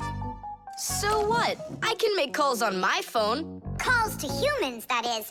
But to Fixies, you can't. A Fixie phone is a smartphone made just for Fixies. Not only can Fixies call each other with it, but they can get onto their own special Fixie internet. On a Fixie phone, you can find a camera, a flashlight, news, games, movies, and Fixie ditties. Those are the Fixies' favorite songs. Fixie kids love them, and so do their parents, because Fixie phones can easily let parents know where their kids are and whether or not they're in trouble. Over the years, humans have learned how to turn telephones into mobile phones and mobile phones into smartphones. They use them to call each other and to go onto their internet. A smartphone is almost as powerful as a computer, but they still have a long way to go to be as good as Fixie phones. Yeah, that's really cool, guys. Only this phone does the same. But can your phone do this? Take a look over here. You mean here? It's just a mouse. And now, look here. Whoa! But he's not on there. But look, he's here. And that's not all. Watch. A mouse helps the user navigate around the computer. And when we move it... You get it? No one else can see the Fixie except for you. And he can help you. Super! Oh, it'd be great to have my own Fixie phone. What are you talking about? You're not a Fixie. What a shame. I'm off to school, guys. He gets so upset. He even forgot to take his phone. I have an idea.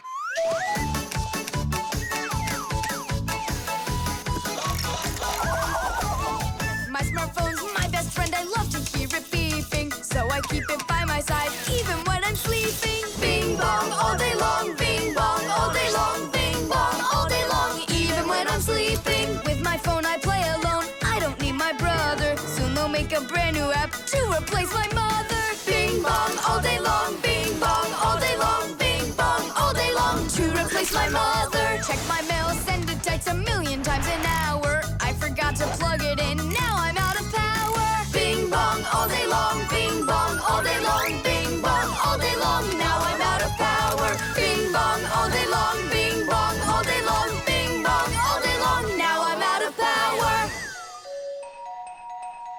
We finished. Tadoosh! Look, it's a... Surprise! Wow, this is great! Now I've got my own Fixie phone. It's just like you've got. Well, pretty close. Tom Thomas! Tom Thomas, let me use your phone to call myself. I need to find my phone. Oh, wow. You've changed everything in here. Where am I? I guess I'm Papoose. Huh, what a funny name you came up with for me.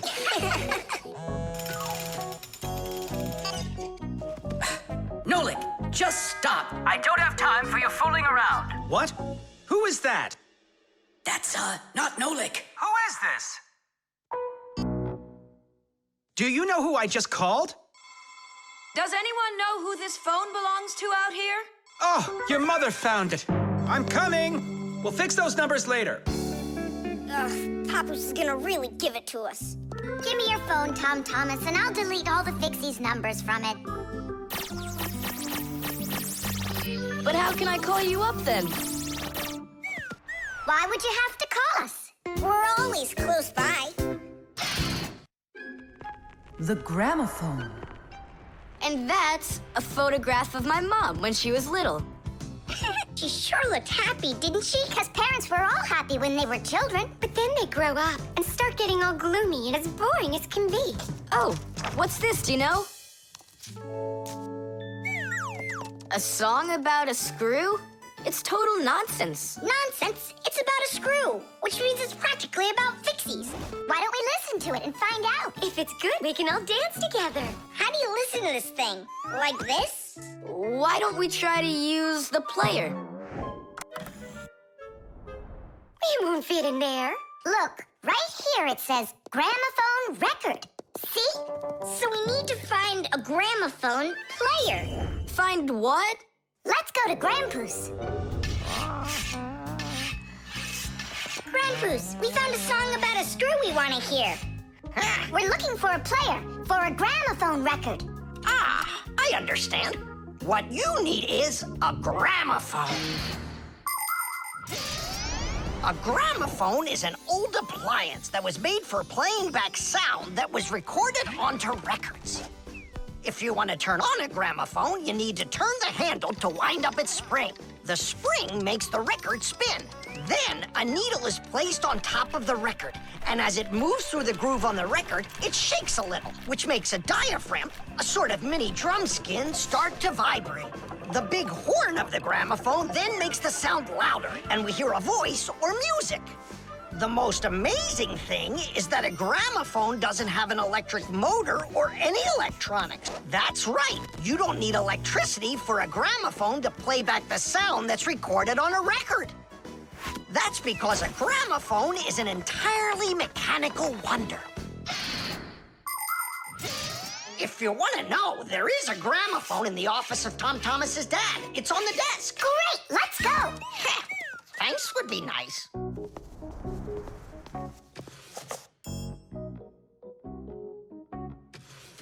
I can't find the on button. There is no on button. You need to grab that handle and turn it.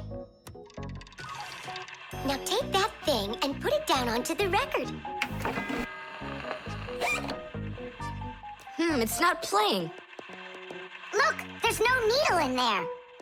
And where can we get one from? We can make it. Do you have any nails around here? Is this good? That'll be great. Verda, are you ready? Totally. Better cover your eyes.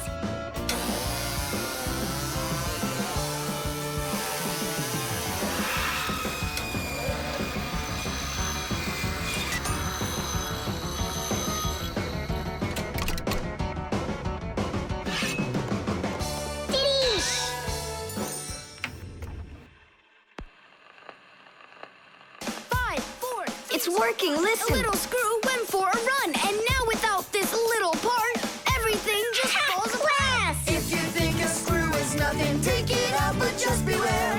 Everything will break without them, with no little screws in there. The bulldozer was a strong one, until there was a thud.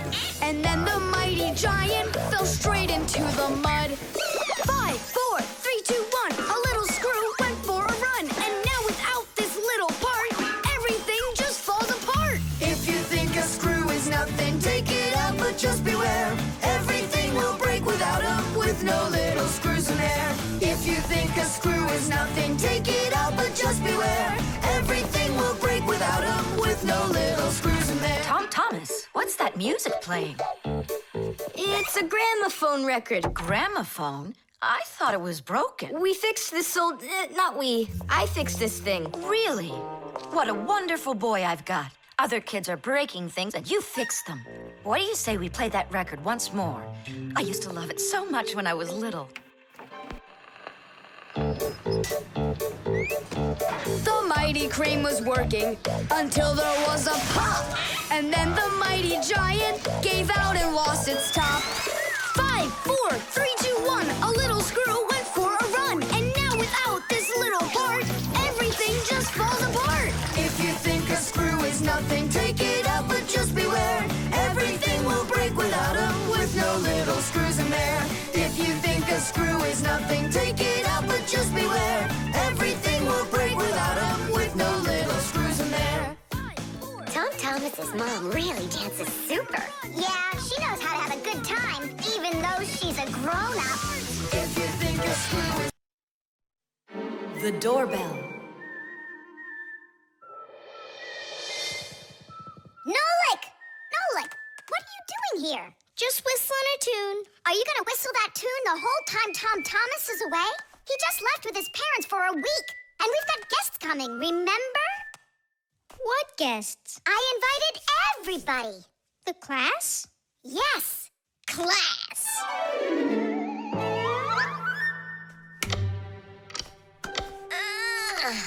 Are they sleeping in there what, huh?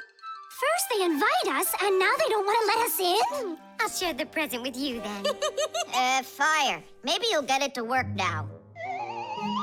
When they get here, they'll ring the bell. How come? Why don't they just do what they always do and climb through the keyhole? No way. It's not that simple, Nolik. Today they're our guests. Ah. The guests ring the bell, and the hosts let them in the house. It doesn't ring.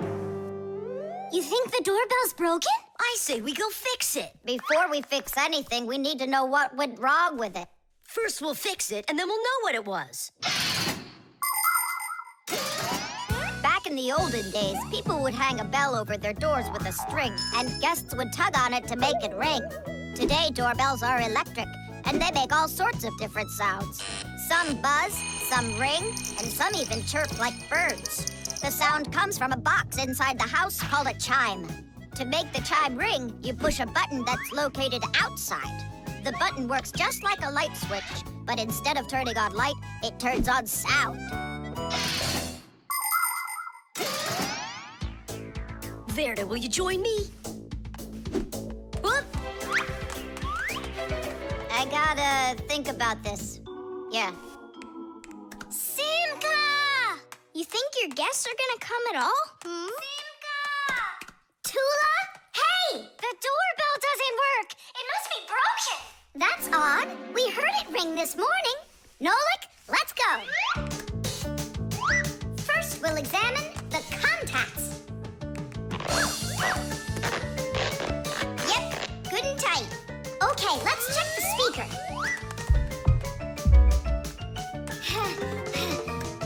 The speaker's fine. Maybe the electronics are the problem. And what if we disconnect these wires and switch them? What'll that do? We'll know soon enough.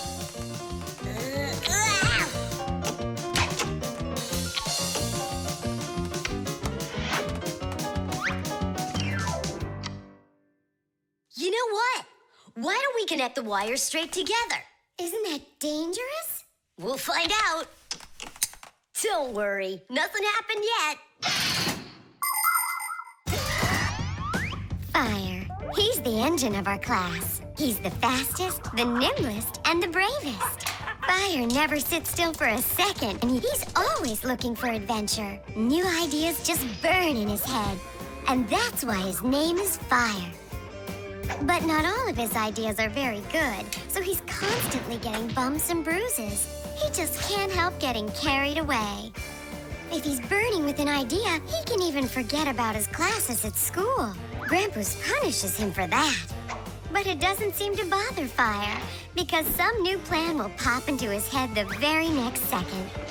To be honest, Fire's my favorite out of all the boys in our class. It's sure never boring when he's around. Hey, you down there. I figured out why it's not working. So what's the reason? There's no electricity in the whole house. So that's why the bell isn't working. And what? We can't visit like real guests do until the electricity comes back? And when will it work again? Don't know. It could possibly take hours, guys. Oh, it's working again. Ah! Enough ringing! Hey, Fire, quit fooling around. He's not fooling around. It's not me, see? Then who's ringing it? I don't know. Well, I know. The doorbell's ringing because Fire connected the wires together. True, but I'll fix that right now. Ha! Your guests sure are noisy. Yeah, thank goodness the humans aren't home right now. Hello? Hello there, dear guests. Let yourself into our home through the keyhole. So, should we go in? Go where? Go inside. Nah, that's not how guests act. So what do we do? Real guests always ring the bell. Okay, hold me tight. Hup. The key card. Whoopa! Well, Professor Eugenius, your kennel's back in action. Tiddy! Ah, why, thank you. I've been longing for a cup of tea. Yes. There's no tea left in here.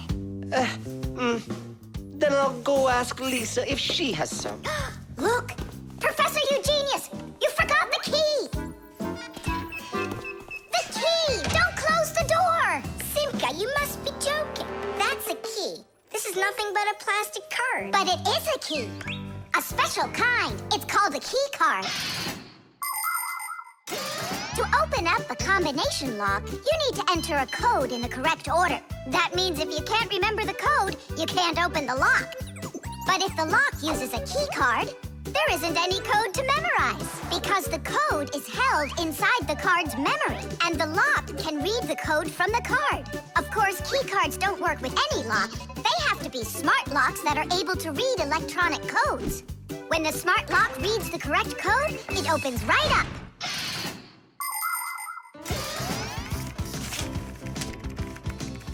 Lisa, do we have any tea here? Of course, Professor Eugenius.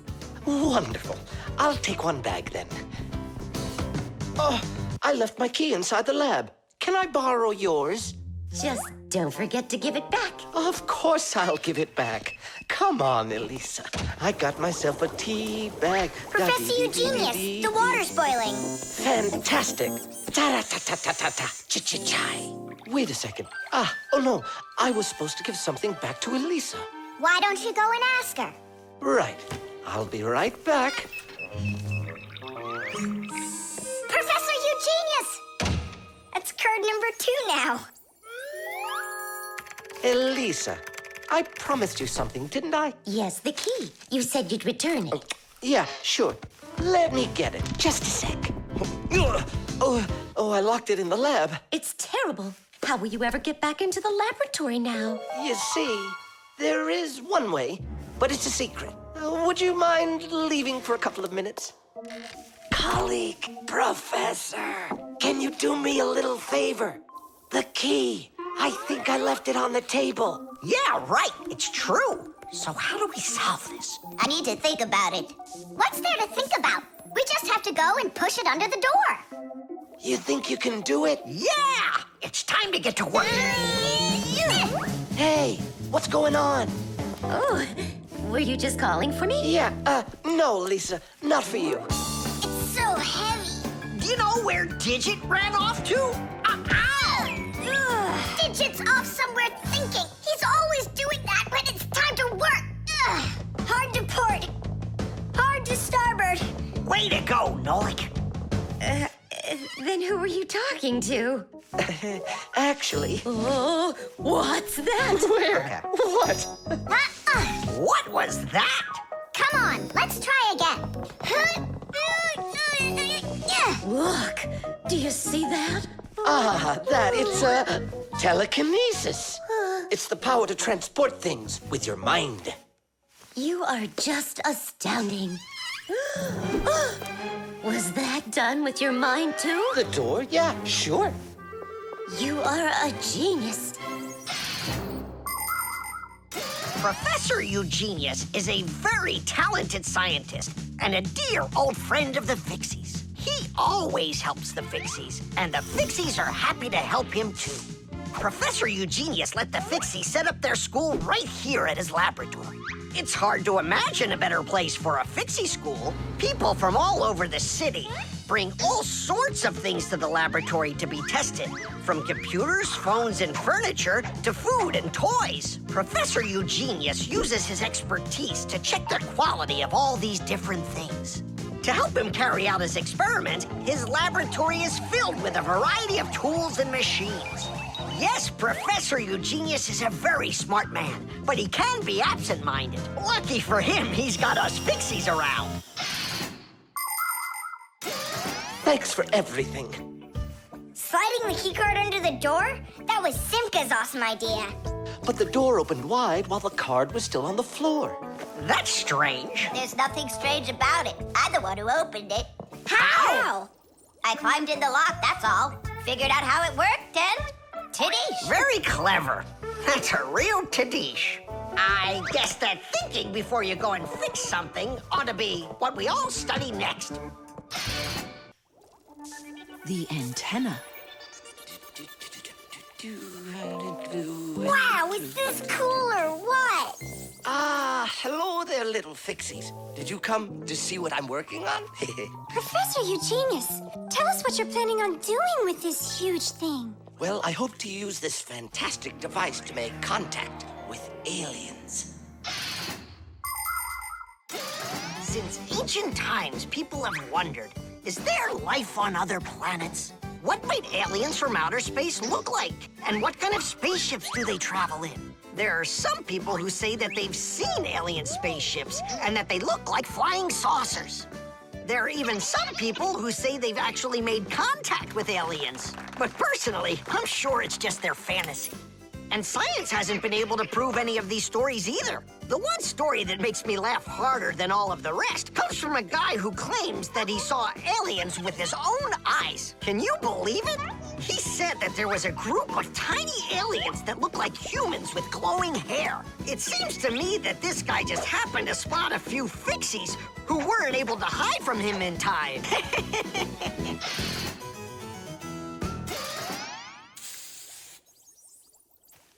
ready. If I could talk. And now what? If the aliens are out there flying by the Earth, they'll see this plate, get hungry, and come for food? Aliens don't need a plate like this, silly. When they've got plates that fly, flying saucers. You're both silly. This thing isn't a plate at all. It's an antenna. Antenna? Antennas help people receive radio signals. They come in all sorts of shapes and sizes, like this, or this, to pick up a signal that's very weak. Powerful antennas that are shaped like large dishes work the best of all. When radio waves hit the dish, the waves all bounce off of it and gather together into one point. This makes the signal stronger and clearer. The most powerful dish antennas can even pick up signals from outer space.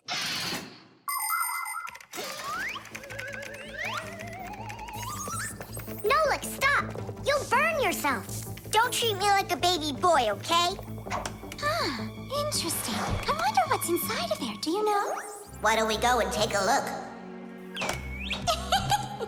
I was only trying to help him out. No need, Nolik. The soldering iron is way too hot, and I'm practically all done here. Ta-ta. Then let's start looking for those aliens in outer space. Just 1 second, Nolik. There. Uh-oh. And now,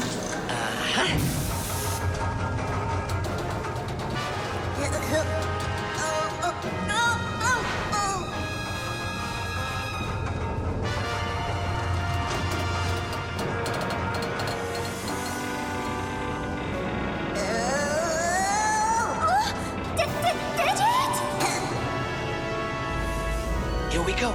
Nolik, Simka, let's see if we can pick up signals from outer space. What do you think? Is it night right now, where the aliens live? What if they're sleeping? Quit bothering the professor with your nonsense. Let us out right now. Can't you hear us? Please let us out! I'm afraid there's no way they can hear us from this far away. I can't hear any signals. It just sounds like static. Be patient, you guys, and keep listening. Digit, we all know how clever you are. Can't you think of a way out of here? I think I got it, Tula. You stay there. Yeah. I'll use a special code I know to send a signal that we're in trouble. Wait a second. Do you hear that? Could it be a signal from the aliens? Hooray! This is sensational. It means that somewhere in the cosmos are intelligent forms of life. 3 dots, 3 dashes, 3 dots. Ooh, it's Morse code. It's a signal for help that they're sending. You don't think the aliens are in trouble, do you? Yeah, I think so. And who do you think they learned Morse code from out there? Yeah, that's strange. There are hardly any Fixies that know that code. Digit does. Ah, and where is he, you know? And where's Tula? Well, I think I know exactly with which aliens we made contact. I think I know it too, Professor. Lower the antenna.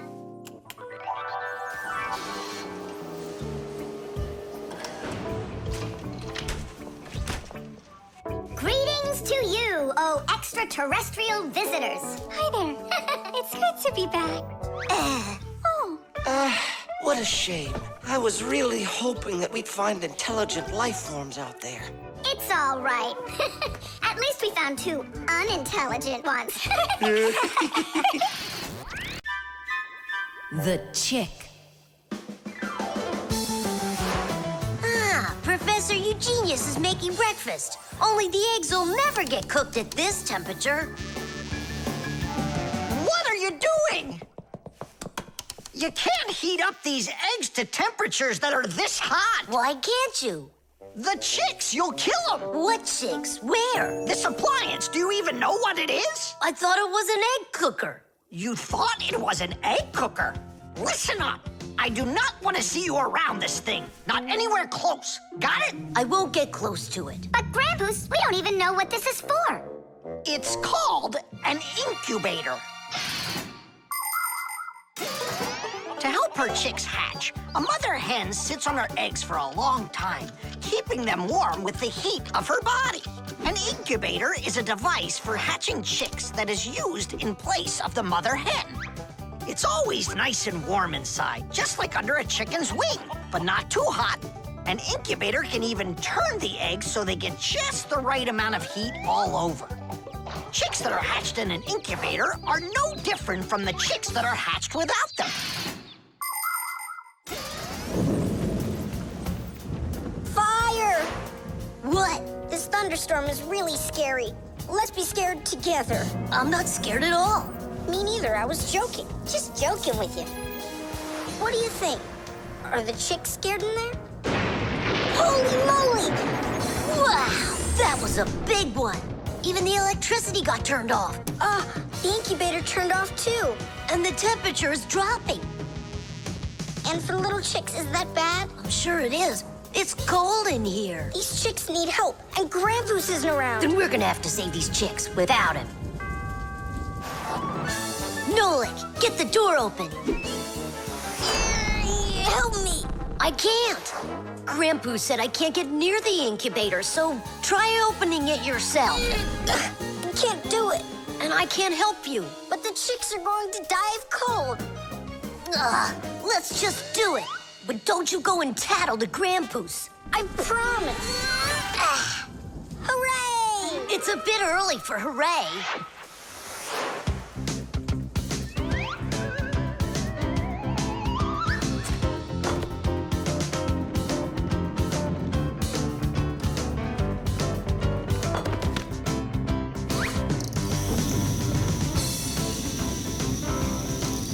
Candle? Yeah, we'll warm up the chicks with the fire. Class.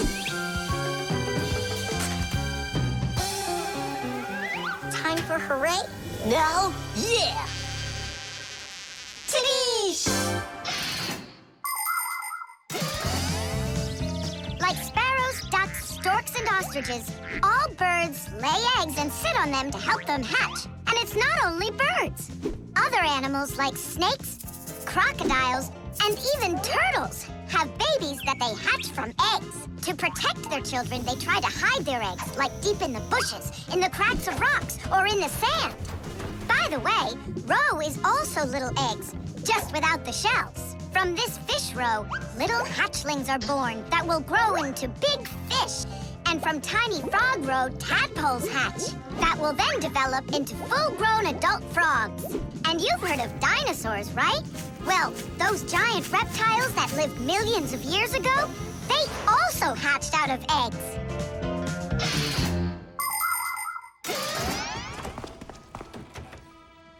What happened to the electricity in here? It's a blackout from the thunderstorm, I guess. This is just awful. My incubator. Someone lit a candle, and the temperature is normal. So who put the candle in there? Tell us right now. Nolik, don't be a tattletale. It was me.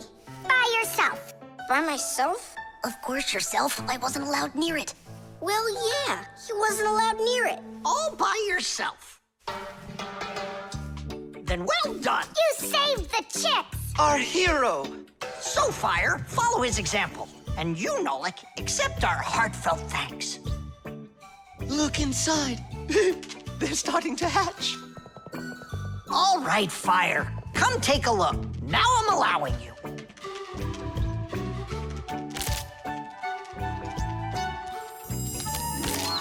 Look, a little chick. It's so cute. And so yellow. Look at him. What a little sweetie. Fire. What? Well, I really know who saved him. Tadoosh. Friction.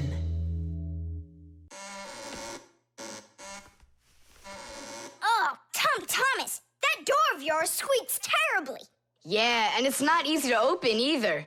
Well, that's because the hinges are rubbing. That's why your door is not working right. How can I fix it? Just reduce the amount of friction. How? With some oil on the hinges. I can do it for you because I've got a Pack-A-Mat. All right. Simka, can I help you? Sure you can. Wear the Pack-A-Mat, all right? Friction is the force that tries to stop something from sliding or rubbing smoothly against something else. Rubbing can make things wear out quickly if there's a lot of friction. If you want less friction, you need to put something on the parts that rub against each other, like oil. There are special kinds of grease used to keep clocks and wheels turning smoothly. And for skis, a special kind of wax can be used to make them go even faster. That's it. Now the top hinge. It's all done. Go ahead and check how it's working. It's not squeaking. I told ya. You guys are the best. I gotta go. Go where? I'm gonna go sledding. Maybe you'll take me with you? Sorry, Nolik. You don't have a sled to ride on. I'll see you later. Simka, should I grease the saucer?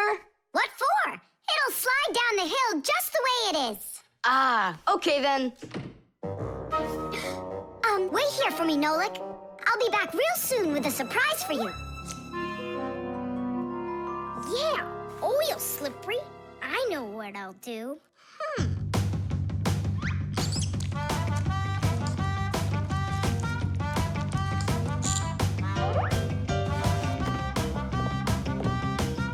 Wow! Talk about no friction!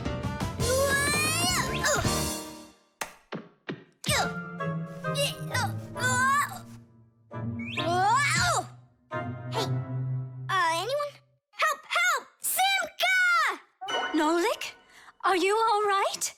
Just stay where you are. I'll be right there.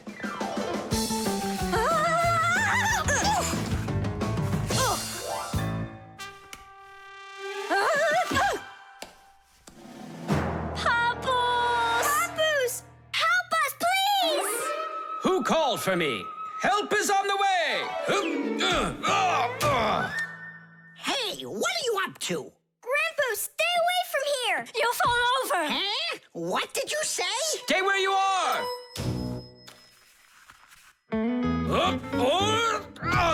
What happened here?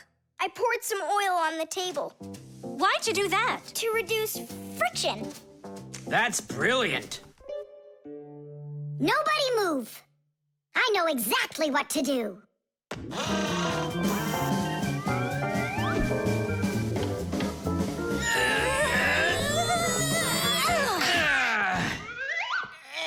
And what was the problem you had with the friction? I want to see all of this oil gone in 5 minutes. Engineers are in a constant battle with the force of friction. They want less friction so that cars will run faster and their parts will wear out less quickly. But just imagine what the world would be like if all of a sudden there was simply no friction at all. Everything would start slipping out of our hands and falling off the table. Knots would untie themselves, and that's not the half of it. Cars wouldn't be able to run without friction either. Wheels would spin around and around in one place, unable to grab onto the road. We wouldn't even be able to walk. Because when we walk, we move forward by pushing off the ground with our feet. And how can we do that without friction? We can't. So now I think you can see why it's not so bad to have a little bit of friction in our lives. Whew. We cleaned it. But it's still so stinky. Nolik, I completely forgot. I promised you a surprise. Look, What is it? I made you your very own saucer for sledding. Oh, that's great. Only, what good is this thing without snow? Nolik, hey! Look what I've got for you. Snow? Yeah. Is it real snow? Really? Yep. Now you've got your very own hill to sled on. This is great! What an awesome surprise! And you don't need oil to make it go quickly. Yeehaw! The tools. Hang on. There are these really cool things that I want to show you.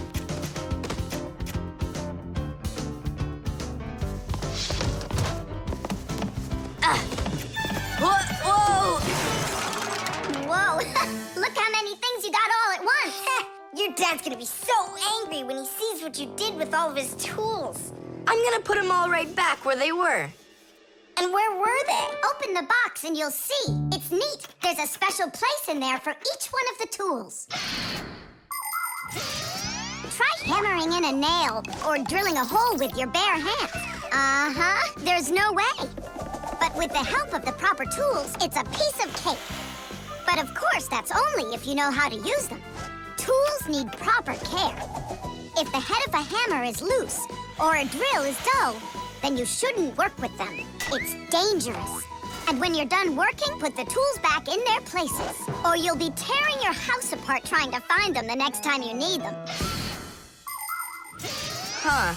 The pincers go here, and the wrench goes over there. This drill bit's too long for this spot. Let's see if it fits in this one. Huh. Any idea what this tool is for? For splitting wood or carving stone. That chisel's what you want to own. Wow, Simka, you're a real poet. Now try to answer this little poem. When you have a thing to measure, this round tool is quite a treasure. This tool, right? I know what it's called. It's a measuring tape. Let me measure you, Nolik. Wow, you've grown. You've almost reached 1 centimeter. Class! I also have a rhyming riddle for you. What bangs a nail into the wall to make sure pictures never fall? A hammer! I was first, and the hammer goes right here. And now I have one for you to guess. If you need to screw in screws, here's the tool that you should use. A screwdriver! I was first, again. You got it right. All right, Tom Thomas, we'd better hurry. We still have a lot of tools here to get sorted out. Humans, just like Fixies, use hundreds of different tools to do their work. Picking the right one depends on the task at hand. For instance, if you need to hammer in a nail, use a hammer. But you don't use a hammer for a screw. For that, there's a special tool called a screwdriver. A wrench is the tool for tightening nuts and bolts. A vise is used to hold a part in place, and a drill to drill a hole. If you need to cut a piece of wood, you should choose a saw. You could use a handsaw, for example, or a hacksaw. Different kinds of pliers can be used for snipping, gripping, or bending. If you need to smooth something down, you use a file. If you learn how to work with tools properly, you can build just about anything. Looks like we did it, just in time. Oh, and how about this? Do you know what kind of tool that is? I don't know. There's no place for it in here. Just throw it out. Come on. And what if my parents use it? Looks like we did something wrong here. My dad came home. Tom Thomas! I'm in here. Hi there. Reading. Way to go, son. Huh? Oh! I don't get it. Where is it? What? I put a piece of metal under the table leg so it wouldn't shake, but it disappeared. So that's where the tool's place is. Did you take it? What? I didn't. It must be somewhere under the table. And you look under the sofa. All right.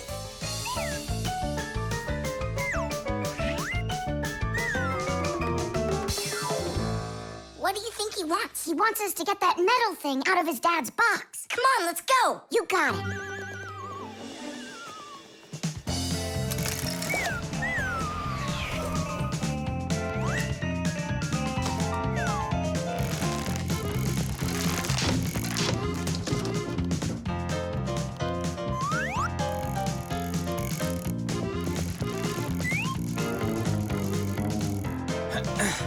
Any luck? Uh-uh. Me neither.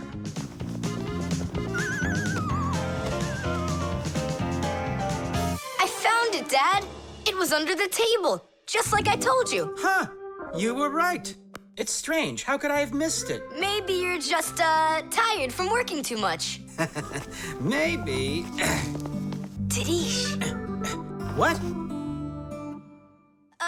It's a new word, Tadish. Tadish. I do like the sound of it. Reflexes. Add this to that. Now what do you get? 3. Don't you remember? Bark, bark, bark. All you have to do is bark 3 times. That's too hard a trick for Chusaka. Maybe you could teach her to jump through a hoop. I already tried. She just sits there. Come on, Chusaka, give it a try.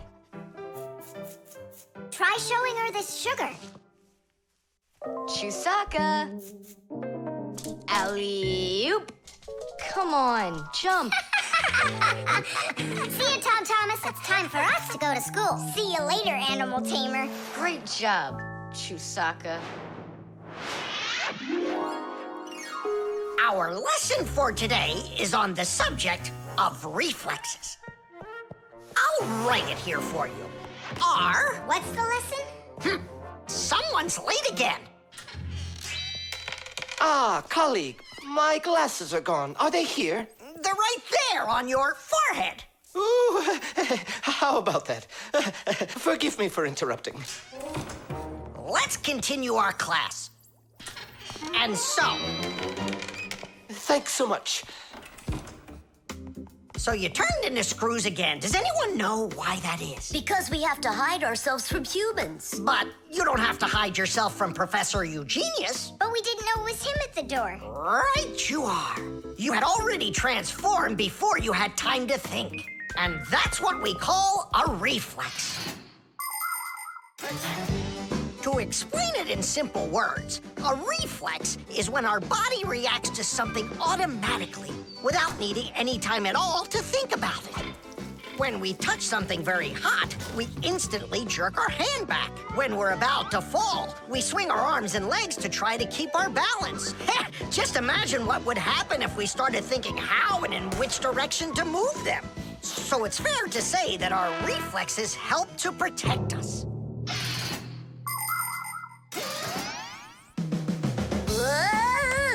No kidding. They protect us. My nose itches. Achoo! Excuse me, I didn't mean it.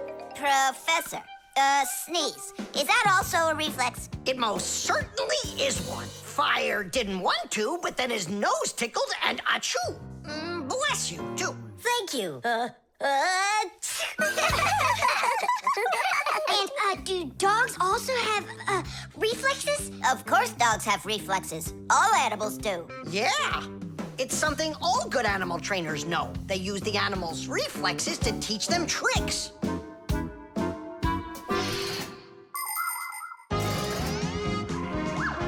Many humans teach their pets lots of commands, like to bring a ball, to count, or even to dance. But to train a pet, you gotta know what to do. A good animal trainer always has plenty of treats handy. As soon as an animal follows a command correctly, like standing on its hind legs or jumping over a hurdle, the animal gets a treat. And then the trainer makes a unique signal right away, like clicking his fingers or blowing a whistle. After repeating this training over and over, the animal develops a reflex. Once it gets the signal, it carries out the command and then gets a treat. But the most important thing about animal training is to love your trainee and never hurt it. Otherwise, no treat will work. Tom Thomas, we just learned in Fixie school how you can train Chusaka. Yeah? With the help of reflexes. With what? Where's Chusaka? Call her. Chusaka, come here. Give her a math problem. A nice simple one. Add this to that. Now what do you get?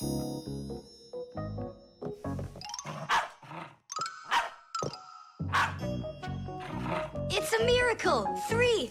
You got it! No, it's not a miracle. Science is what it is. You know how Chusaka barks whenever she sees a Fixie around. That's what we call a reflex, you know. I understand.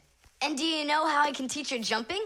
Well, we didn't figure that out yet. Wait a sec, I know how. Chasing Fixies. Isn't that one of Chusaka's reflexes? Probably, although... That's great, so let's go and train the dog. Nothing's ever too much for a good friend. Chusaka.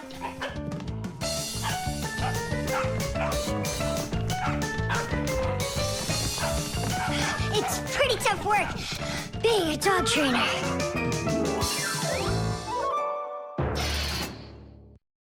Chess. How about that? Then I'll play my pawn. And I'll play my pawn. Grandpus, we need our spool, and it's missing. Oh, congratulations. Professor, have you seen it anywhere? The spool? haven't seen it. We're playing chess, can't you see? Do you like board games? Like dominoes, for instance. Just about everybody has played it. But do you know where it came from? Dominoes was invented by the ancient Chinese. They made tiles and decorated them with dots like on a pair of dice. And this is a game that looks a lot like checkers, but it's a lot more challenging. It's called backgammon. Backgammon originated in Persia, and from there it spread all over the world. But the most challenging game of them all is the game of chess. Chess was invented in India, and today the game of chess is loved in every country. It's played by adults, by children, and even by computers. Chess is a real sport. But the most important thing for playing chess is not the power in your arms, but the power in your brain. Hey, look, I found it. Hey, what's going on? That's our spool. Please let us take it back. There's something we have to do with it. But we're using it. Can't you wait? It's a replacement for the missing pawn. Oh, Nolik can work for a while as the pawn's replacement. Yeah. I could do it. All right, you can take it. And you stand right over here. 1, 2, 3, up we go! Class. So how do we play? You're going to play for the whites. And now I'm going to capture your knight. And we're gonna knock over yours. Take that. Whoa, whoa, whoa, young man. Slow down. It goes back here.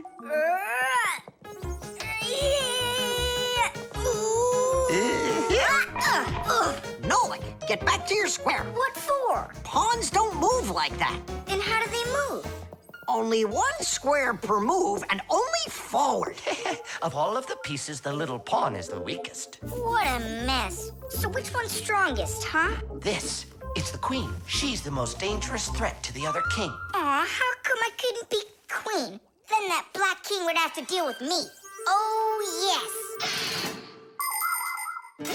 In chess, each player has a black or white army with 8 pawns, 2 knights, 2 bishops, 2 castles, and a queen. All of them work together for their king, trying to protect him while attacking the enemy's king. If the king finds himself in a position where he can be captured, the attacking player says check. And if the king finds himself with nowhere to run from the attack, it's called checkmate. Whoever checkmates the other player's king first is the winner. I'll move my queen. Yeah. And me, my queen. Then I'll just capture your queen. Aha! Really? Then I'll just capture yours. Grandpus, should I go now? Not yet. So, do you feel like surrendering? Ha! You're kidding. Do you? Nolik, forward. Hooray! We'll step aside. Forward. Aha! Next I'll go and capture the knight. He got away. All right, pawn, and once more, go forward. Grandpus, where do I go now? Don't you see the edge? Don't go anywhere. Now you're the queen. What? The rules of chess say that if a pawn makes it all the way to the other side, he can become anything that was captured earlier. Hooray! Then I'll be the queen, and I'll be the strongest piece in the whole game. Hey, queen, get back here. In case you don't know, this isn't over yet. We capture the pawn with the queen. Queen, this is your new place. Check. Check. Huh, yeah? Now come to here. Checkmate, my colleague. Of course it is. It is, mate. Yeah, I lost. Hooray! Tadish, tadish, tadish! Professor, we found the missing pawn for you. So that means Nolik can leave with us. I'm not going anywhere with you. Chess is the greatest game you'll ever play in your life. Oh, you should have seen how I put Professor Eugenius into checkmate. Really? Well, Grandpus helped me a little. Actually, it was Grandpus telling me where to move. But I'm the queen now. The level. Tom Thomas, I'm really sorry. The movie this weekend, I have to cancel. You do? I need to go to Africa for work. I leave tomorrow. Oh, cool. You think I could go with you? To Africa? Can you even find it on the map? Africa. Here we go. No, you're still too little. When you grow as tall as the top of Africa, then I'll take you with me.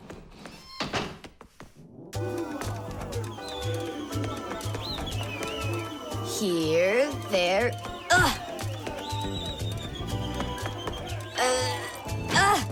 Tom Thomas, what you doing down there? I want to know if I'm as tall as the top of Africa or not. Well, do you know your height? Okay, then let's measure you and mark how tall you are. You just need to hold the book, all right?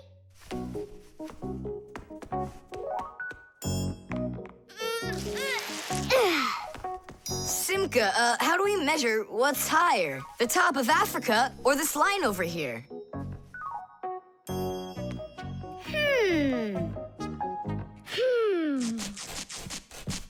It's a tough one. We need a piece of flexible, clear tubing.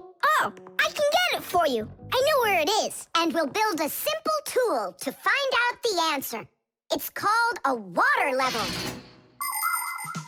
Let's do an experiment. First, we'll pour water into 2 bottles. A little bit more into one and a little less into the other. Now we'll connect them with a tube so that the water can flow between them. You see? The water flows and flows. And then it stops. It stops when there's the same amount of water inside of both bottles. And if we do this with a simple tube, it becomes a useful tool called a water level, in which the water on both sides is always the same height.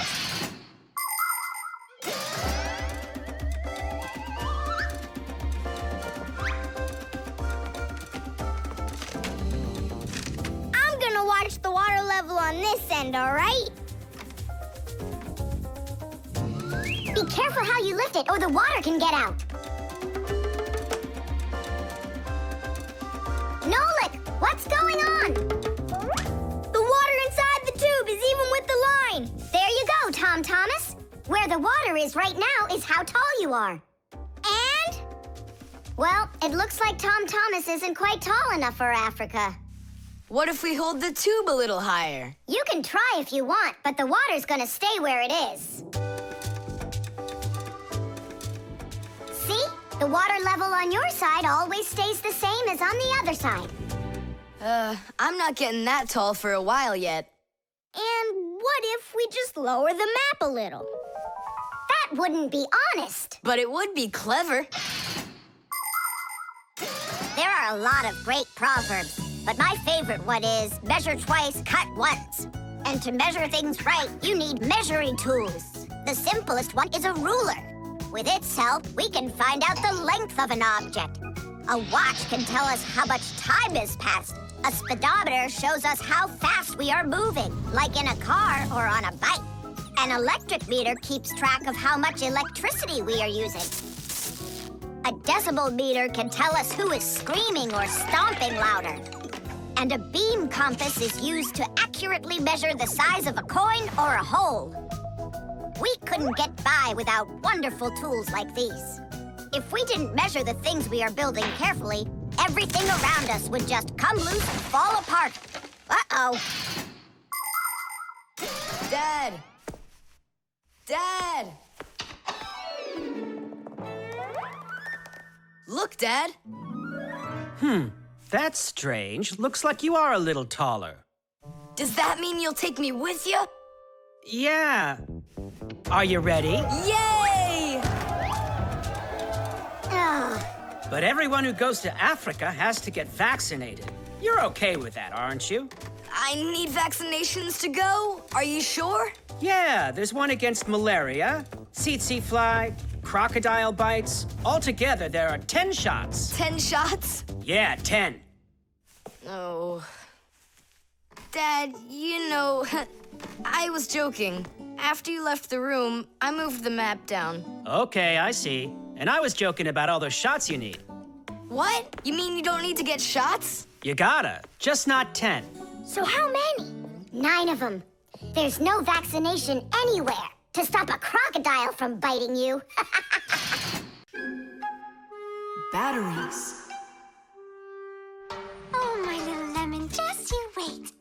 you'll be a strong and splendid tree. She's talking with a flower pot. Oh, you scared me. Do you like it? Like what? My seedling, don't you see? It will grow into a huge tree. And there, amongst the green leaves, will be beautiful yellow lemons. Class! From that thing? Lemons? Oh, yeah. It'll grow into a tree. All it needs for that is to gather energy. Get energy from where? From our sun. The sun? It'll be so slow. Oh, batteries would be faster than the sun. Batteries? I really don't think so. Tula, do you know how much energy they have? Let's just bury a bunch of those batteries in here, and you'll be watching your lemon plant shoot up into a tree. Are you positive? Absolutely. And where can we get the batteries? Over there. Professor Eugenius has a whole box full of them.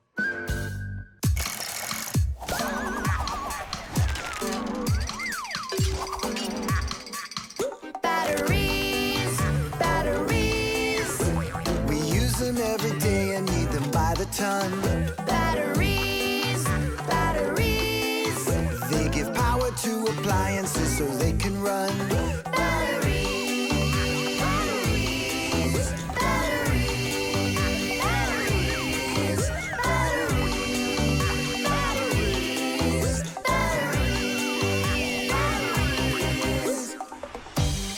That does it.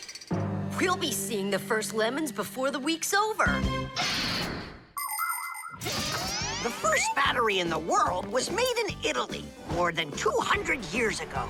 When two different kinds of metal were placed in salty water, electricity started flowing through a wire from one piece of metal to the other. Many years have passed since then, but batteries still work in pretty much the same way. Today, you can find batteries being used for electricity just about everywhere. Tiny batteries are used inside of wristwatches, while big batteries can power cars and even ships. With new batteries being produced by the millions, we have to think, how should we get rid of the old ones? You can't just throw away batteries because they'll poison our soil and water. The best way to dispose of batteries is to take them to a special collection station that sends them to factories for recycling. Yes, it's a terrible idea to bury batteries. You can kill any plants that are growing there. And this is the very reason why Professor Eugenius puts all of his used batteries in that box over there, so he can dispose of them properly. Hey, where are they? Oh, my seedling! We harmed you! What? Where are the batteries? They're in the flower pot. How come? So the lemons would grow faster. From the batteries? Who came up with that idea? It will die! Hurry! We gotta go save it! The soil's contaminated. We've got to find a new home for the seedling. But where? Over there. There's a pot with healthy soil. Let's do it! Batteries, batteries. They come in different sizes, shapes, and colors too. Batteries, batteries. Could be yellow, might be green, or maybe red and blue. Batteries, batteries, batteries,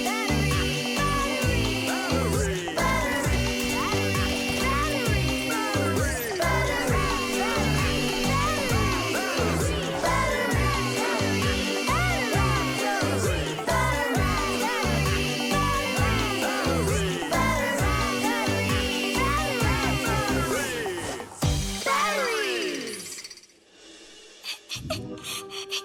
Don't cry, Tula. The seedling will be perfectly fine. It will grow big and strong with branches full of beautiful lemons and oranges. And watermelons. It's a lemon tree, Fire. Will you ever stop going too far, like with the batteries? Well, anyhow, batteries are cool, right? Look how many appliances can't work without them. You're right. Appliances can't work.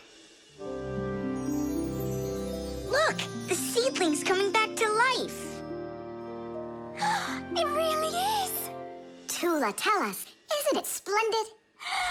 Splendid. The vent. Tom Thomas. Tom Thomas. Okay.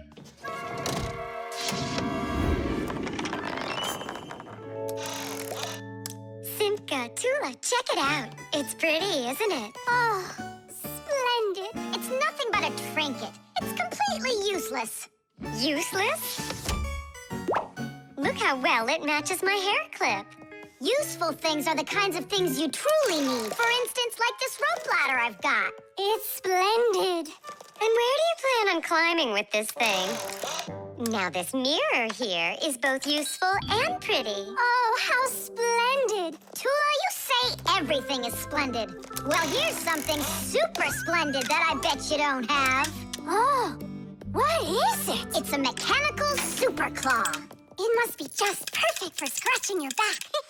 Now look what I have. A photograph of Vector. And he signed it for me, too. Are you sure that's Vector? You've got a photo of the bravest Fixie on the face of the entire planet?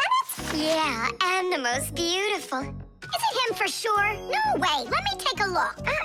You'll smudge it. You've been fooled. No.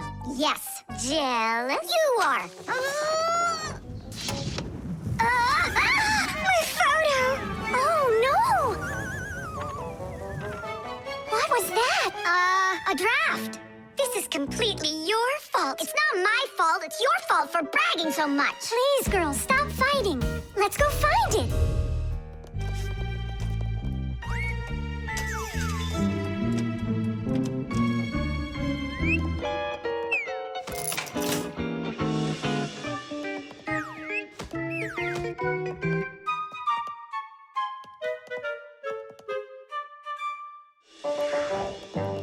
It's just horrible to lose a picture signed by the most famous Fixie ever. It will be horrible when that picture of a Fixie is found by humans. So where could it be? I know how we can find it. Exactly. We'll blow a bubble and watch which way it goes as it floats away. We'll follow it and find your picture. Do you know why you can blow bubbles out of soapy water? At the surface of any liquid, there's an invisible film that is very thin but very strong.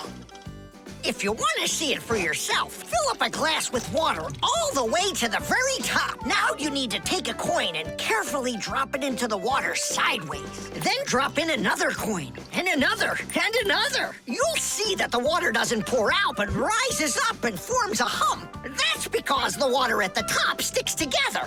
Why? Because of a force called surface tension. Thanks to surface tension, water can form drops. It also helps us blow soap bubbles, because when we add soap into the water, the film gets even stronger, but still not strong enough to stop the bubbles from bursting. Okay, it's ready. Now we need to blow. Do it together. And... I don't think this way's gonna work.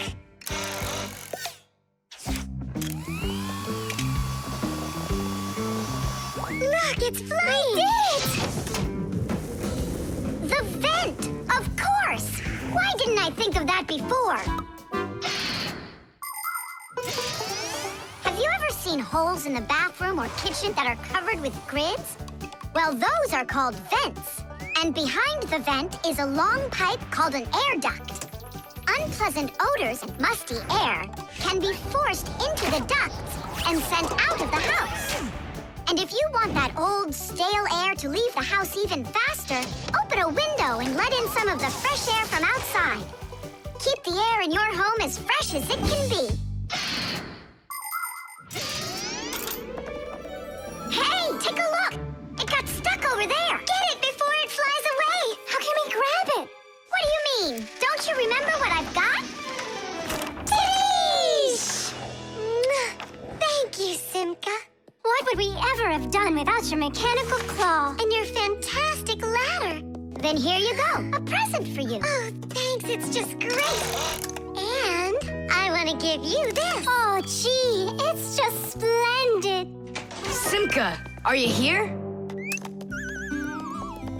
Huh, what you got there, Simka? A little mirror. It's pretty, don't you think? Oh, you girls. You're all the same. The catapult.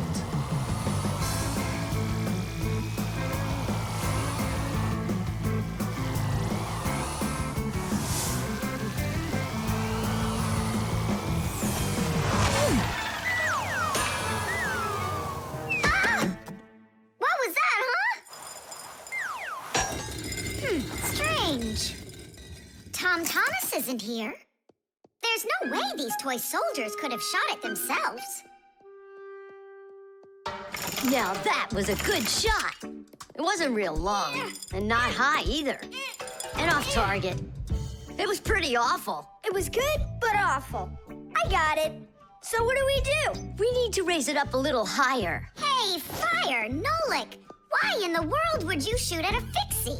Fixies, they're supposed to be in school right now. Actually, I'm on my way to school.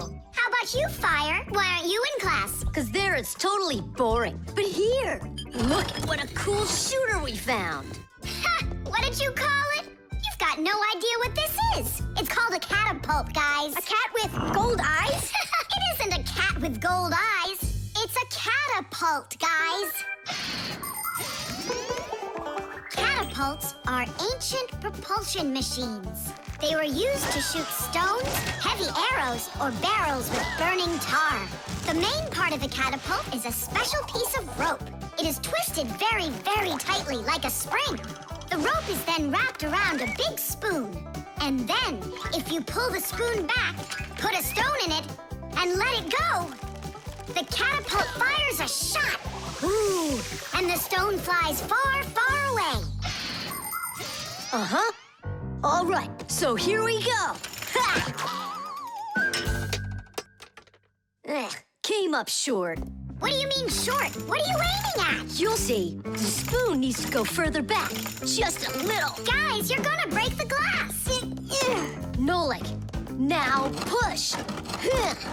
All right.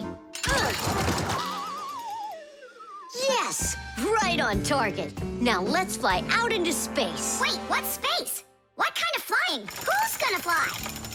I'm gonna fly. Right out the window. Right up to the moon. First fixin' onto the world, Nolik. Are you ready for your flight into space? Yes, sir. Nolik, get out of the spoon now. I'll be the first Fixie on the moon. Yeah. Nolik, enough of this. What kind of joke is this? It's not a joke at all. He's gonna fly into space. And how come it's not you? Because he's lighter. Hold on. Humans didn't go straight into space themselves. They sent dogs out there first. Nah, Chusaka's not gonna fit in here. Simka, why don't you go and let us finish? Fine, I will go. But only after Nolik finds himself a helmet. You're right about that. I'll go find a helmet.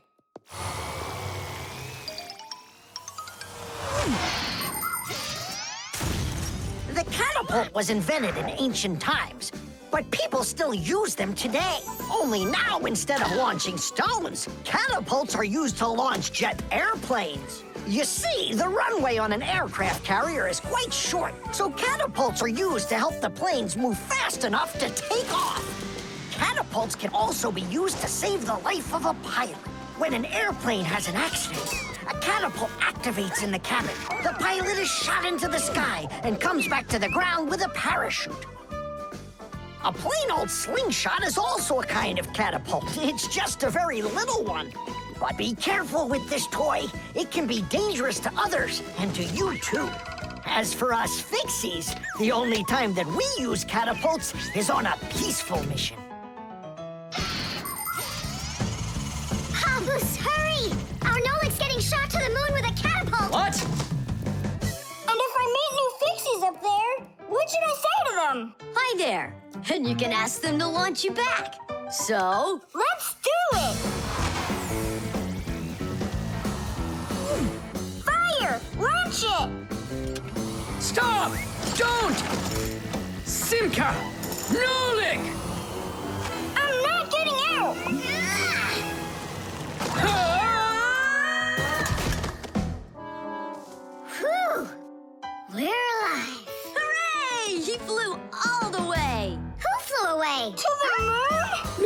just a bit short. It's not our fault. You're just heavier than Nolik, and that's why you came up short.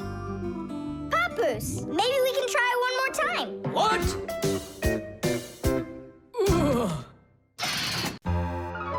The motion sensor.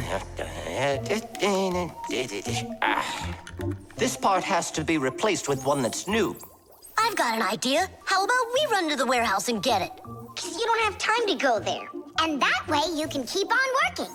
All right, then. Only remember the code for the part. A8375.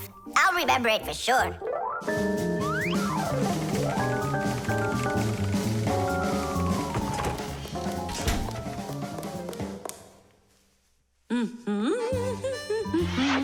Why is Elisa always there at the wrong time? Do we have to wait till she goes away? What for? We'll sneak out behind her. Did you find the part? It's here. Are we ready? Yeah, we're ready.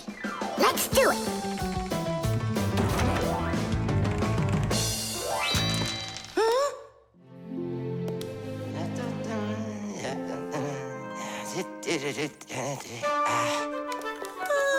Professor Eugenius, you're in here. Do you know why this door just opened? And closed by itself? Of course I know, Elisa. It's because I converted it into an automatic one. You see, I installed a motion sensor above it. A motion sensor is like an electronic eye that watches everything that moves in front of it. Did you ever wonder how doors open by themselves at places like stores or at the airport? They open with the help of motion sensors. If the sensor sees that someone walks up to the door, it sends a signal to the door's electric motor. The electric motor opens the door and then automatically closes it after the person walks through it.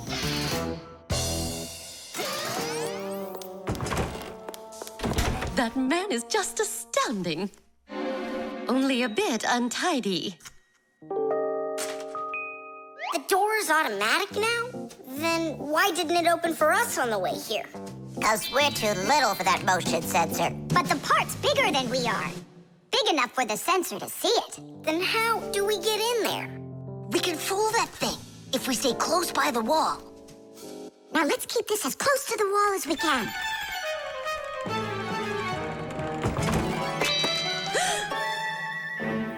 This door is a little too automatic.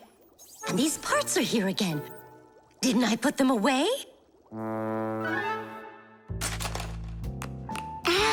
The sensor still noticed us. Here's what we gotta do. Let's break it. Why do we gotta break it? All we have to do is deactivate the unit. Sensors are used to help people in all sorts of different situations. For instance, motion sensors notice when someone is moving so they can automatically open a door or turn on a light. Some automobiles are equipped with rain sensors. If it starts raining or snowing, the sensor automatically turns on the car's windshield wipers. There are also sensors that react to how much light there is. In the evening, when it gets dark, light sensors can be used to turn on street lamps. And in the morning, when it gets light again, the sensor switches them off. A smoke detector can sense when there's smoke inside.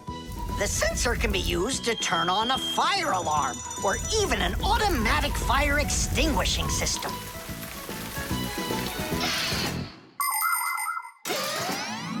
I turned it off. That should do the trick. Great job. Let's go.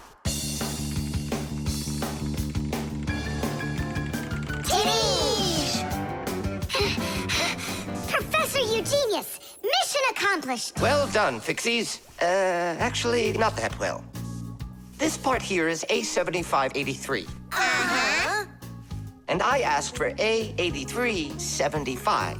Digit, didn't you say you knew the code number? I did know it, but somehow forgot it. Digit, I can't believe that you forgot it. All right, we'll just have to go out one more time. Thanks, but no thanks. I'll get it this time. I forgot to warn the professor that we've turned off the sensor. And I'm afraid he's expecting that the door will automatically open up. Professor! Stop!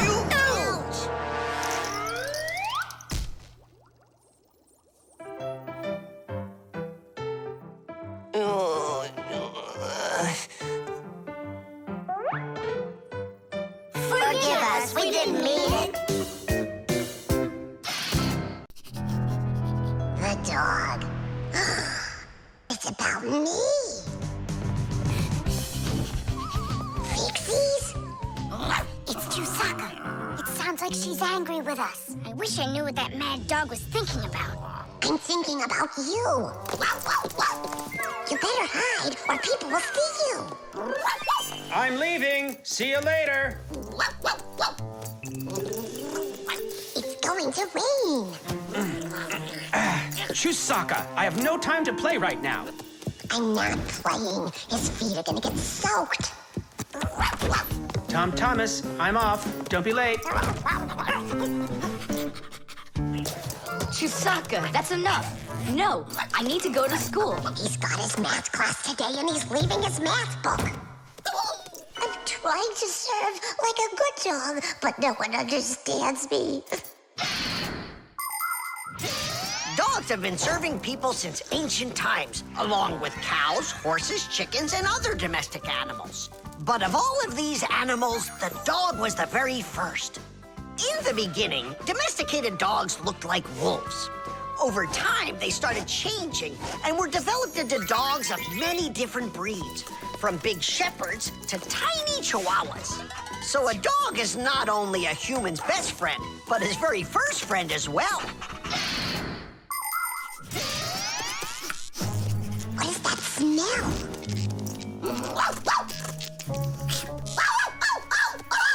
Simka, come on out. I see you. Nolik, jump down. Oh no, we're trapped in here. Alert, something's burning over there. Why won't they listen? I think she's going to eat us. Together with the box!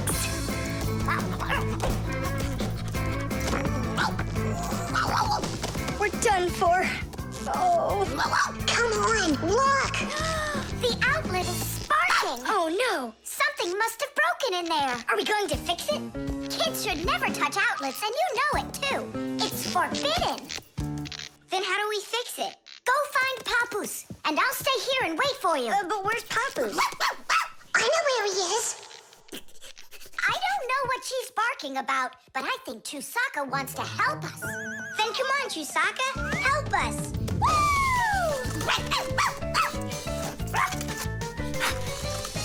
He's in there. Papus! Papus! Nolik, is that you? There's an outlet sparking over there, and it smells like it's burning. Are you sure? Yeah, Chusaka found it. Really? Great job! There are many kinds of service dogs. Dogs that help people by carrying out a wide variety of different jobs, like protecting a house or a flock of sheep if the dogs are shepherds. Some working dogs help guards protect their borders, while others work for the police. There are sled dogs that transport people and loads in the north, where there's only snow and no roads. Some service dogs help blind people by helping them get to the places they need to go. And there are dogs that save people trapped on mountains. And that's not all. Dogs went up into space before humans.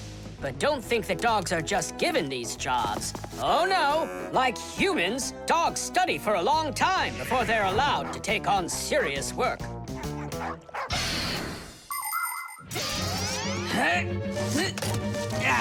That's all. There won't be a fire, not today. Hooray! Well done, Chusaka. You're a real service dog, no doubt about it. Yeah, I'm working. I'm a real service dog. Chusaka, go away. I've had enough of you already today. Don't say that, because this working dog just saved your house from burning down. What do you mean? She smelled smoke coming from the outlet. It It could be that Chusaka means well and wants to do the right thing, but nobody understands her. That's a bit hard to believe. Then what's this book? Oh, my math book. That's where I left it. Remember how Chusaka wanted to make you take it to school this morning? You're right. Atta girl, Chusaka. Well done. Achoo. What a rain. My feet got wet to the bone. But this morning, Chusaka tried to get you to wear a different pair of shoes. That's something. I should listen more closely to this smart little dog of ours. Finally, they understand me. The crowbar.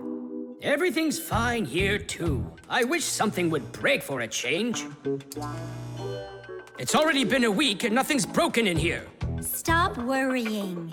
Everything breaks at some point. Well, nothing seems to ever break inside of this house. That's because we take such good care of it. No, Masya, it's boring with no real work to do. We should move somewhere else. When Fixies graduate from school, they must choose the place where they want to work. Some will work at factories, and some on ships, and some in theaters, and some in hospitals, too. Fixies are needed everywhere. Now, Fixie families with children like to choose places that are a bit quieter. Usually, they'll settle inside of people's houses. It's not too noisy there, like in a factory, but there's still plenty of work to do. They need to check on appliances like computers, vacuum cleaners, telephones, irons, and washing machines. And Fixies always try their best. They just love being busy with work. And so if there's nothing broken in the house, Fixie families will move to a new place where there's much more work to be done. Nolik, did you hear that? I don't want to move anywhere. But think about the kids, dear. They've got their school and friends here. Do you like this friend of theirs? A human kid playing with Fixie kids. You know as well as I that it's just not right. All right, then. If nothing's broken down before the end of the day, that's all. We gotta move. Oh, no, I can't. Tom Thomas comes home the day after tomorrow, and we'd be gone by then. Pull yourself together. And I won't see him anymore at all? Nolik, I have an idea. What idea? If something happens to break down before the end of the day, then we're not moving. But what if nothing breaks? Calm down. We're gonna make sure of it. Simka, you're a genius. But how can we make sure of it? We're going to use a crowbar. A crowbar is powerful and simple. It's nothing more than a heavy metal bar with either sharp or flat ends. It can be very helpful for breaking through concrete or ice. It can also be used as a lever to root out a tree stump or move a boulder. If one end of the bar has a claw cut into it, then it's good for pulling out nails. Yes, sometimes the simplest tools are the most powerful ones. Do we have that tool? We've got our pack-a-mat, and it's got everything. Yay! In gadgets and devices, our work will never end. Appliances are fickle, they need a loyal friend. At morning, noon, and midnight of every single day. When there is an emergency, you know we're on our way. 1, 2, 3, inside we'll be to fix what's wrong, till it runs strong. 1, 2, 3, inside we'll be all day and night. We fix things right. How about you let me try? Go on. Nolik! What are you thinking? I'm doing like you were doing. No, you're not. Now I'm confused. First off, whatever you break's gotta look like it broke all by itself. Oh, I gotcha. And second, you gotta break it in some way that can be fixed later. Did someone say something needs fixing? Or am I hearing things? Papa's, we just found out that the television's broken down. Are you sure? Yeah. And one of the keys on the keyboard is stuck. For real? For real. And the clock's not running either. Oh ho! Masya, our life is getting back on the right track. Should we fix them? Yeah, what else? We are the Fixies. We live to keep on working, and work for us is fun. So we'll just keep on working, 'cause our work's never done. And deep inside of gadgets, if you look when it's dark, you might just see us race around like multicolored sparks. 1, 2, 3, Tadish! Inside we'll be Tadish! To fix what's wrong, Tadish! Till it runs strong. 1, 2, 3, Tadish! Inside we'll be Tadish! All day and night, Tadish! We fix things right. Tadish! Oh, that was a lot to do. You'd almost think that somebody broke it on purpose. Well, we didn't do it. It broke by itself. Yeah, this apartment still needs a lot of work. We shouldn't move anywhere. I like it here. So do I. It's the best. See, we don't need to go anywhere. The video call.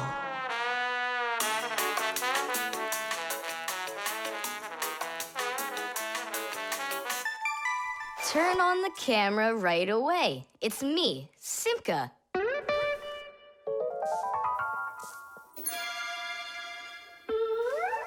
Just as I expected. Nolik, why aren't you in school? School? It started? No, but you'll be late if you don't hurry. I'm on my way. Simka, is that really your Fixie school?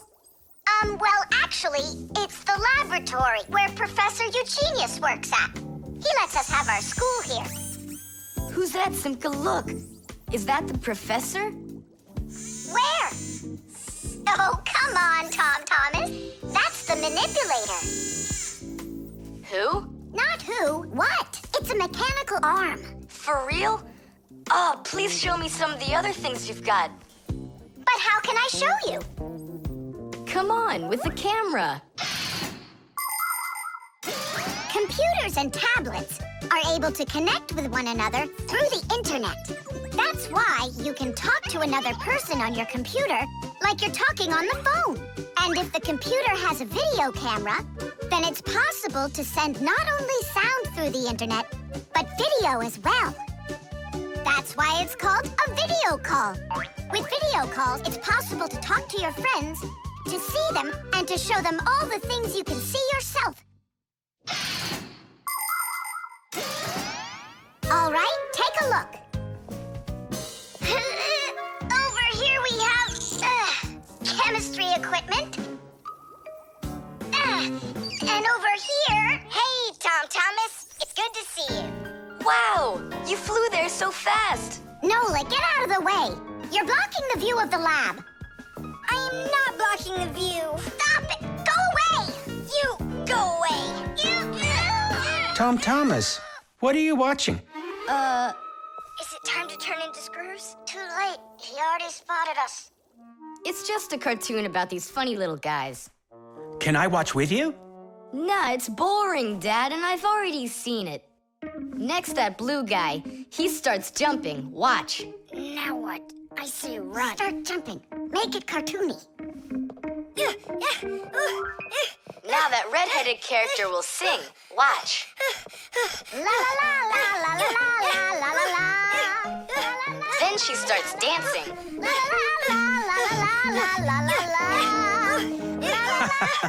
These guys really are funny. And here are the super fast moves. That was funny. I gotta get going. That's all. You can rest. My dad went out. I'll get you, Tom Thomas. What are you doing over there, huh? Watching a movie. But why on my computer? Sorry, Professor. Yeah, will you forgive us? So how is it any good? Uh-huh. It's a super funny one.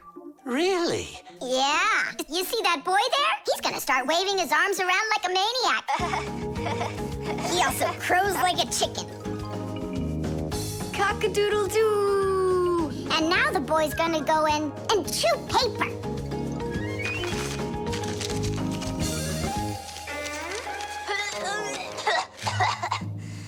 I can't do this all at once. A movie. That's what we're watching here, right?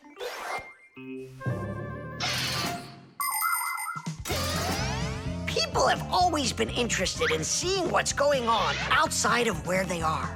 And with the invention of video transmission, it's now possible to see what's going on almost anywhere. Now, without leaving your home, you can see what's happening on another street or even in some far corner of the world. With the help of video calls, doctors can help their colleagues perform complicated surgeries. Teachers can give lessons by video, and scientists can take part in video conferences. With video, you can watch a live theater performance in another country. And even in outer space, an astronaut can feel right at home just chatting away with friends and family. And it's not just for astronauts either. Now almost every tablet and phone here on Earth has video in it. Introducing Tom Thomas. Nice to meet you there, son. And I'm Professor Eugenius, so I guess you're also a friend of the Fixies. Yeah, only it's a secret. My friend, that's a secret the two of us share. And you know, keeping secrets is what friends do. The Pack-A-Mat. Simka, can I have the Pack-A-Mat? I'd like to practice with it a little before the exam. Take it.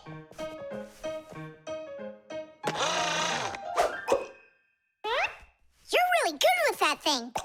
Good. I couldn't be any worse with it. I wanted a vacuum cleaner. Actually, you were pretty close there.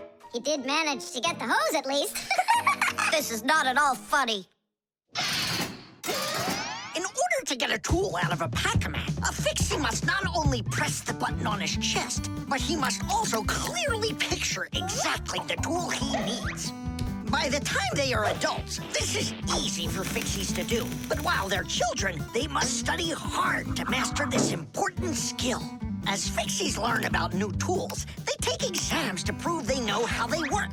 And if they pass an exam, the new tool is added to their Pack-A-Mats. And there's no end to what you can find inside. Screwdrivers, hammers, ladders, vacuums, and even soldering irons. But many of the tools that Fixies use look quite different from the ones that humans have. And the reason for this is very simple. It's because Fixies have to fix appliances that are much bigger than they are. I just wish I knew which tool was gonna be on that exam. I got it! You just stay right here. Grandpus! What? On the exam, which tool are you gonna ask about? It's a secret. It's too bad. But I'm sure you can keep a secret, right? Of course. Then I'll tell you. Today's exam is on pliers, you see? You won't tell anyone, will you? Not a chance. I'll never pass it. You will. He's gonna ask about pliers. Huh? How could you know that? It's a secret. Okay, Digit. See if you can get the pliers out of there. A pair of pliers is a great tool indeed. To grab and turn things, it's the tool that you need. Just be careful how you use them, or your fingers, you could bruise them. Pliers are a great tool indeed. Just be careful how you use them, or your fingers, you could bruise them. Pliers are a great tool indeed. Good going. You got it. Thanks a lot, Nolik. It's not really me you should be thanking. Grandpus, thanks a lot. For what? The secret. What secret? About the pliers. Oh, that. You know, I picked a new topic. I decided that a hammer will be the tool. A hammer? Only it's a secret. I remember. The topic got changed. It's a hammer. You sure about that? Totally. All right. I'll try to do it. A hammer is a great tool indeed. To pound in nails, it is the tool that you need. Just be careful how you use it, or your finger you could bruise it. A hammer is a great tool indeed. Super. I'm sure you're gonna pass. That's only if he asks me about a hammer. I'll be right back. Grandpus, it's a hammer for sure? Nah. A hammer would be way too easy for those kids. So now it is a drill. A drill? But only... It's a secret! Now I know. There's no doubt about it at all. It's a drill! A drill is such a great tool indeed. To drill a hole, it is a tool that you need. Just be careful how you use it, or your finger, you could lose it. A drill is such a great tool indeed. And if it's not a drill, right! Hammers, wrenches, drills, screwdrivers, vices, mallets, saws, and pliers. All of these are super duper great tools, yes indeed. That's all. That's enough of this. I'll just go and take the exam. Yeah.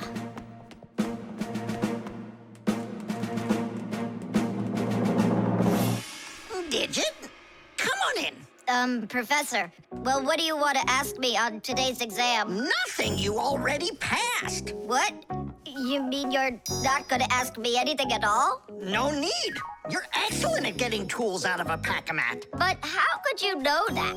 That's a secret. And we Fixies sure know how to keep secrets. The kaleidoscope.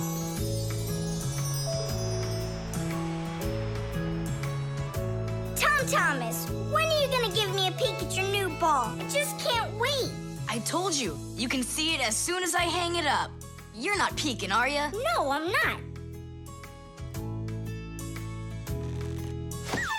Oh!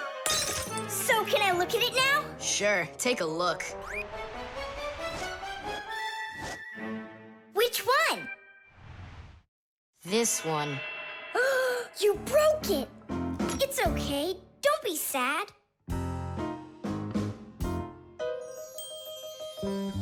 I know what to do.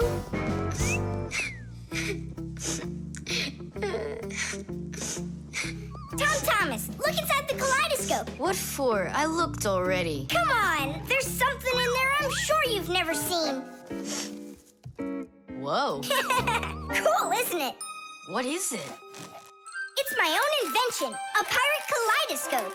Laughs, right? Uh-huh. It's great. I really like it. Tom Thomas, hi there. I heard that you got a pretty ball to hang on the tree. Shh. Can I see it? It's right there. Where? There. No. Oh, that's just terrible. Why'd you do that, Simka? Come on now, I just cheered him up. How? Tell me. With the kaleidoscope, remember what Grandpus taught us? Do you know what makes a kaleidoscope have such beautiful patterns?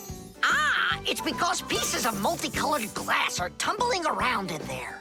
And it's also because it has mirrors inside. Usually there are 3 of them, and they are arranged facing each other. That way, each piece of glass makes many, many reflections that create the kaleidoscope's beautiful symmetrical patterns. By the way, you can put just about anything you want inside a kaleidoscope, and each different thing makes its own special pattern. Yes, there are all kinds of kaleidoscopes. Some with buttons inside, some with flowers, and even some that are filled with insects. Once, a very rich man had a kaleidoscope made with precious stones inside. Yeah, it probably wouldn't have been nearly as beautiful if he had just filled it up with money. Tom Thomas, look inside the kaleidoscope. I already saw it. It's pirates. Nah, it's not about pirates. We changed it. Go on, look and see. Wow. You like it? A lot. Hey, what did you put in there? A few pieces of the ball that you smashed. It's even better for Christmas, isn't it? Mm-hmm. That didn't work at all. Merry Christmas! We came to take a look at that splendid new Christmas... Oh, what's wrong? Oh, don't even ask us that. I've got it!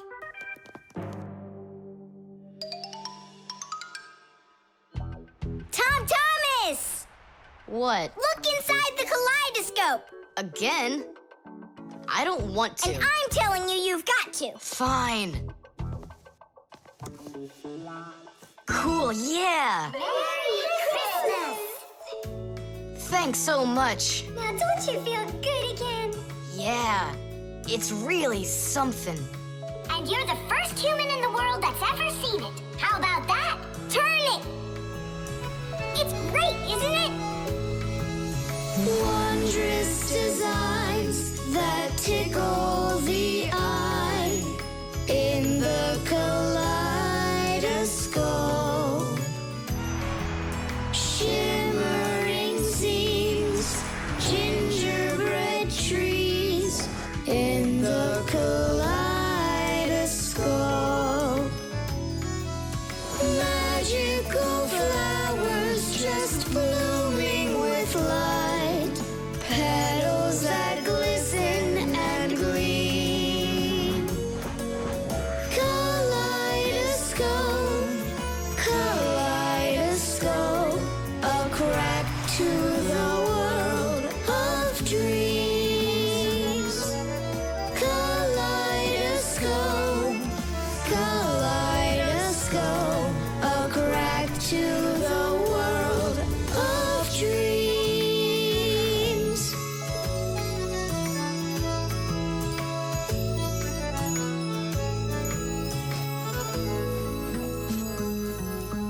Hi, everybody.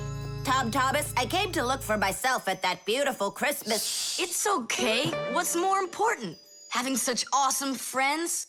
Or some ball hanging from a tree? Nolik's cube. Whoop! Tom Thomas, you'll be late for school if you don't stop. School? Don't you worry. What's he breaking this time? This time, nothing. He's solving a Rubik's Cube, Nolik. Whose cube is it? The Rubik's Cube is the most popular puzzle game in the whole world. It was invented by Professor Rubik from Hungary. A cube has 6 sides on it. And on a Rubik's Cube, each of these sides has 9 squares that are all the same color. You start by mixing up the colors. To solve a Rubik's Cube, you have to turn the pieces, and you keep turning and turning them until each side is one solid color again. For instance, red or yellow or light blue. That's nothing. Hey, Tom Thomas, how long have you been messing around with this cube already? It's been 3 whole days of turning. 3 whole days? We could solve that puzzle in 5 minutes, now couldn't we, Simka? Oh, really? Then go right ahead. I'm off to school. Well, you ready to show Tom Thomas who's boss? Just count me out. Hey, I thought you said Rubik's Cubes are easy to solve. I never said anything like that. This problem is all yours, Mr. Bragger. All right, I'll figure it out myself.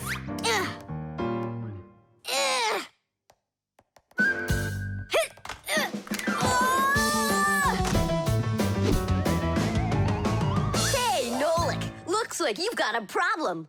Oh, hi, Fire. Now I'm good. Just solving this Rubik's Cube. Yeah? Can I do it with you? What, you can do it? Of course I can. How hard can it be? You'll see for yourself. Try getting all the red squares on one side. Piece of cake. Now hold it tight. Great, I'm with you.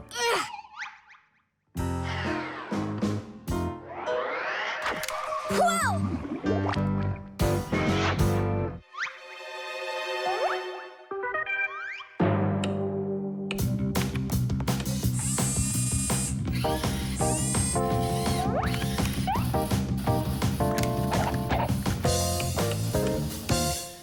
You mean like that?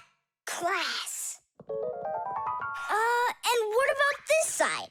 What? This side's gotta be all blue. Okay, let's go fix it.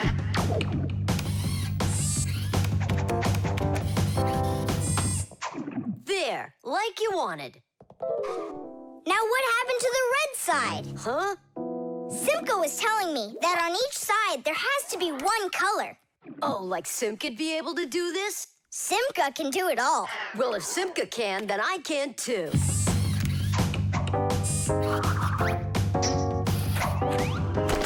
Oh! Fire! You busted the cube! I didn't bust it. I took it apart. Now let's put it together. And not just any way, but the right way. Puzzles are toys, games, or problems that force you to use your mind in a clever and creative way. Take Take a labyrinth, for example. In a labyrinth, the challenge is to find the one way to get through a series of tangled corridors. Another fun puzzle is a jigsaw puzzle. Here, you need to put together a picture out of many little pieces. For this, you need to not only pay attention, but be patient. And there are all sorts of puzzles for the computer. One popular computer puzzle is Tetris. In Tetris, different shapes fall down the screen, and you have to think quickly to get them to line up into rows. And solving puzzles isn't only a great activity for people, it's good for Fixies, too. That's right, puzzles are like exercises for our brain. There, all done. Nolik, you better hurry, because Tom Thomas is on his way home. Hi there, Simka. Just take a look at this. We did it. I can't believe it. How? Oh, it was a piece of cake. Simka, Nolik, I'm back. Well, I'm out of here. Ciao! Woohoo! Wow, you really solved it. It was Nolik. Nolik, you are cool. So how? You see, first you break it apart into all of the pieces, and then you put it all back together. No. That's cheating. You gotta turn the cube, not take it apart. Now I'll solve this cube, honestly. I don't think you can. Why, so sure? I glued it together. How come? So you'll stop straining your brain with it. Now the cube will always be the right way. But if it doesn't turn, it's not a Rubik's Cube. Well, yeah. Now it's a Nolik's cube, right? The oven.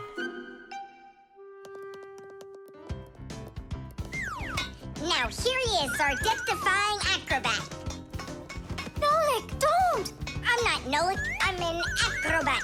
You're going to fall. I'm not going to. I see. Every single time with him, it's the same old story. He gets himself into trouble, and I've got to get him out of it. No, I'm falling. Whoa! Hold on! I'm just joking. Nolik, you're a knucklehead. Simka, Tula, We're down here. Look who's in trouble this time, huh? This isn't funny at all. Need some help? We can manage this ourselves. Right, Tula? Well, all right then. See you later. We gotta get out of here. Tom Thomas's mom is coming. Hide!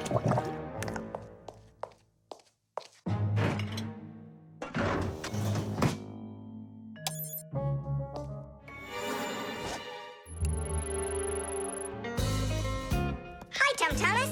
Hi, Nolik. Are you up for a ride? Because this train's leaving the station.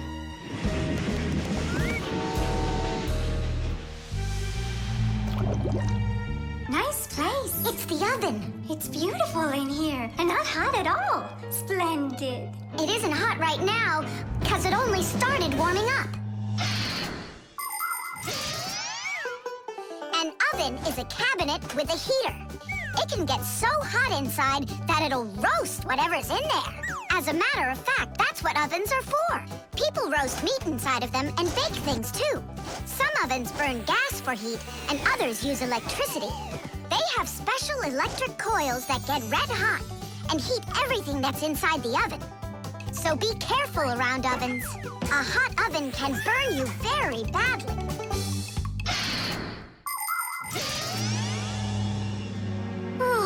It really is getting so hot. We gotta get out of this oven right away! Simka, we're about to get roasted in here. Yeah, inside of a fresh-baked Fixie cake. I don't want to. You think I do?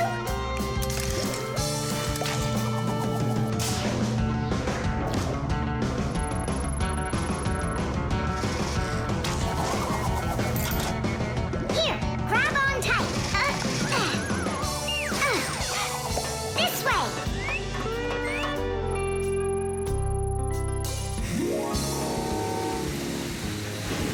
Be careful, you'll fall off. You're just like Simka. She told me the same thing, and then she was the one who fell. Right into the batter. Together with Tula. What? They both fell in the dough? Oh, yeah. And they're probably still stuck in there, too. Tom Thomas, the cake's fresh out of the oven. Do you want to try some? Where could they be, huh? I don't know. Maybe they're inside the cake. They could have turned into screws. We gotta find them.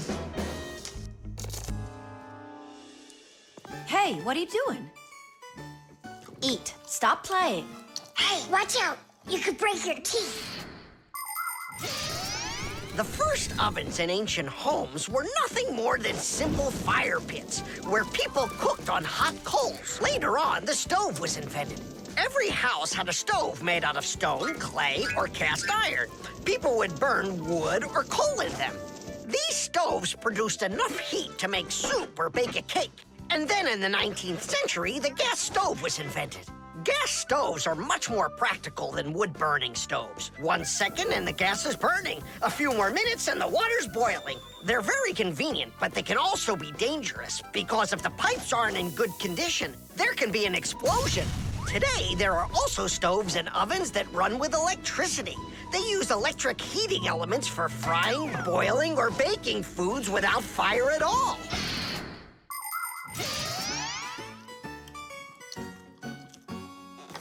Tom Thomas, I think you'll explode. But it's so incredibly good. I just can't stop eating it. Keep chewing, Tom Thomas. That's as much as I can chew. Hey, what are you guys up to? Up to? We're trying to save you. You're not in the cake? Then how come I was eating all of this? I hate cake. Maybe it's because that's what good friends do. Yeah, he's a good friend who's got a really good appetite.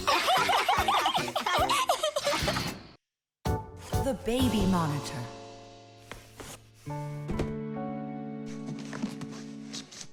Oh, it's my old baby monitor. On. Check. Checking. 1, 2, 3. Checking. It's working.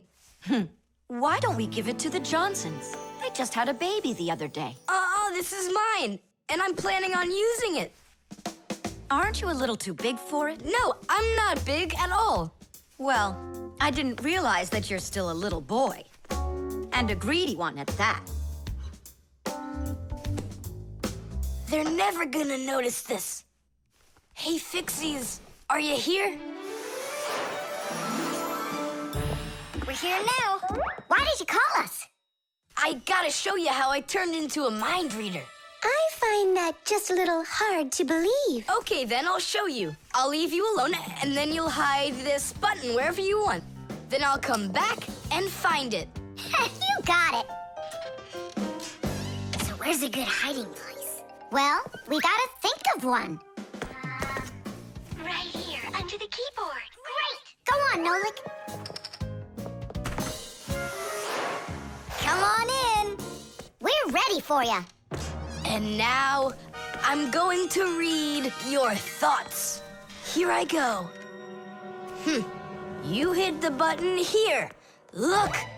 Ta-da!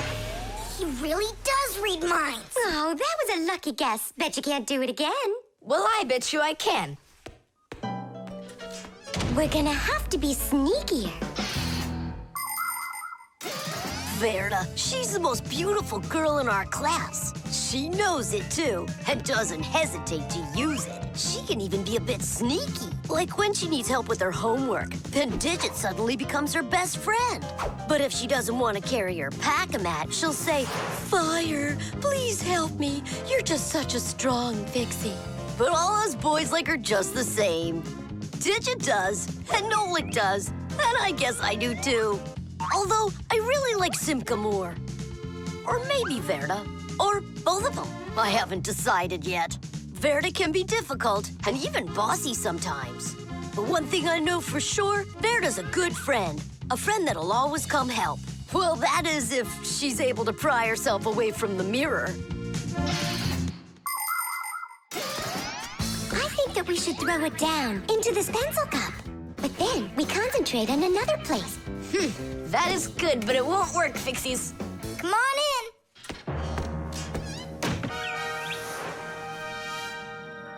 Uh-huh. Aha! It's in here. Tadish? Simka, were you thinking about the cup? No, I swear. And my mind was blank. Then who did, huh? Uh-huh. Tom Thomas, what do you say we go again? As many times as you want. Shh, I know how he's been doing all of this. It's a baby monitor. That's how we can hear what we're saying. I don't get it. A baby monitor helps parents watch over their babies. The system has 2 units that look like wireless telephones. The parents keep one of the units by their side and put the other one in the room where the baby is sleeping. If the baby suddenly wakes up and starts crying, the unit in the baby's room will pick up the sound and send it by radio waves to the parents' unit. Mom or Dad will hear the crying and go and comfort their child. And so he's listening to us now. This time I know what we should do. We'll hide it under the globe. Ooh. Go on. Uh-huh. Aha! Huh? Where is it? If you read our minds, you'd find your button under the baby monitor. You tricked me. That's really not nice. And spying on us is nice, you think? I'm sorry, I just thought it'd be fun. Well, anyhow, Tom Thomas, you're too old for this thing. Unless, of course, you still need it. I'm not a baby. I was just, checking it. I'll go and give it to Mom. Mom, I'm not greedy. About what? Let's give this monitor to the Johnsons, and this car is for their baby boy. I don't think that baby's big enough yet for your car. So what? Soon he's gonna get bigger and become a big boy, right? Like me. The drum. Now, let's turn it on. It's buzzing. You hear it?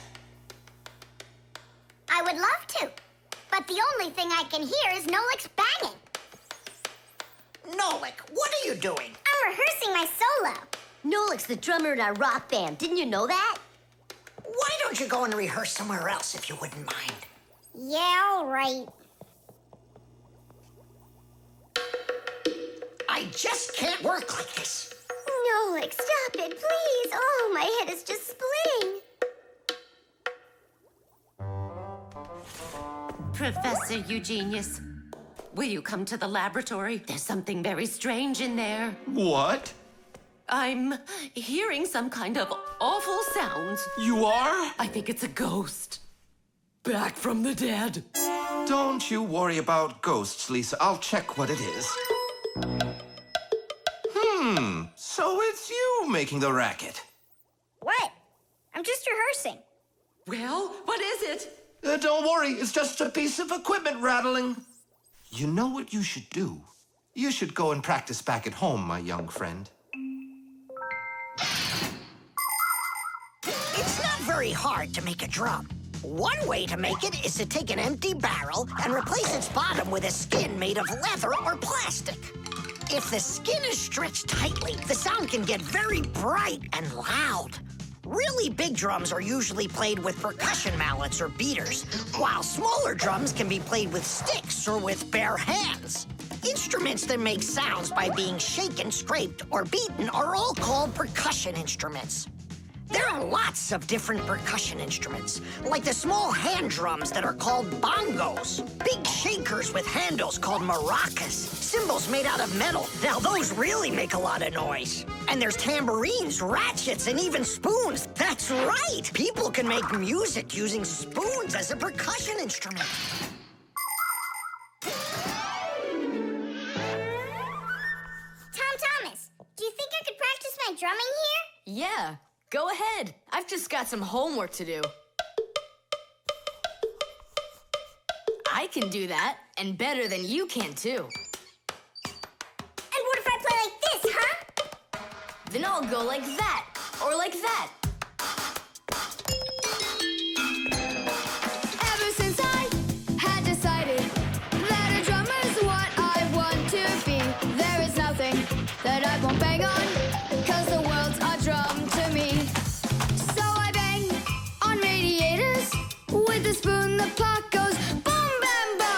someone will take pity and they'll buy me my own drum. Bang it, boom, bang it, boom, bang it, boom, bang it, bam, bang it, bam, bang it, bam, bang it, bum, bang it, bum, bang it, bum, bang it, bum, bum.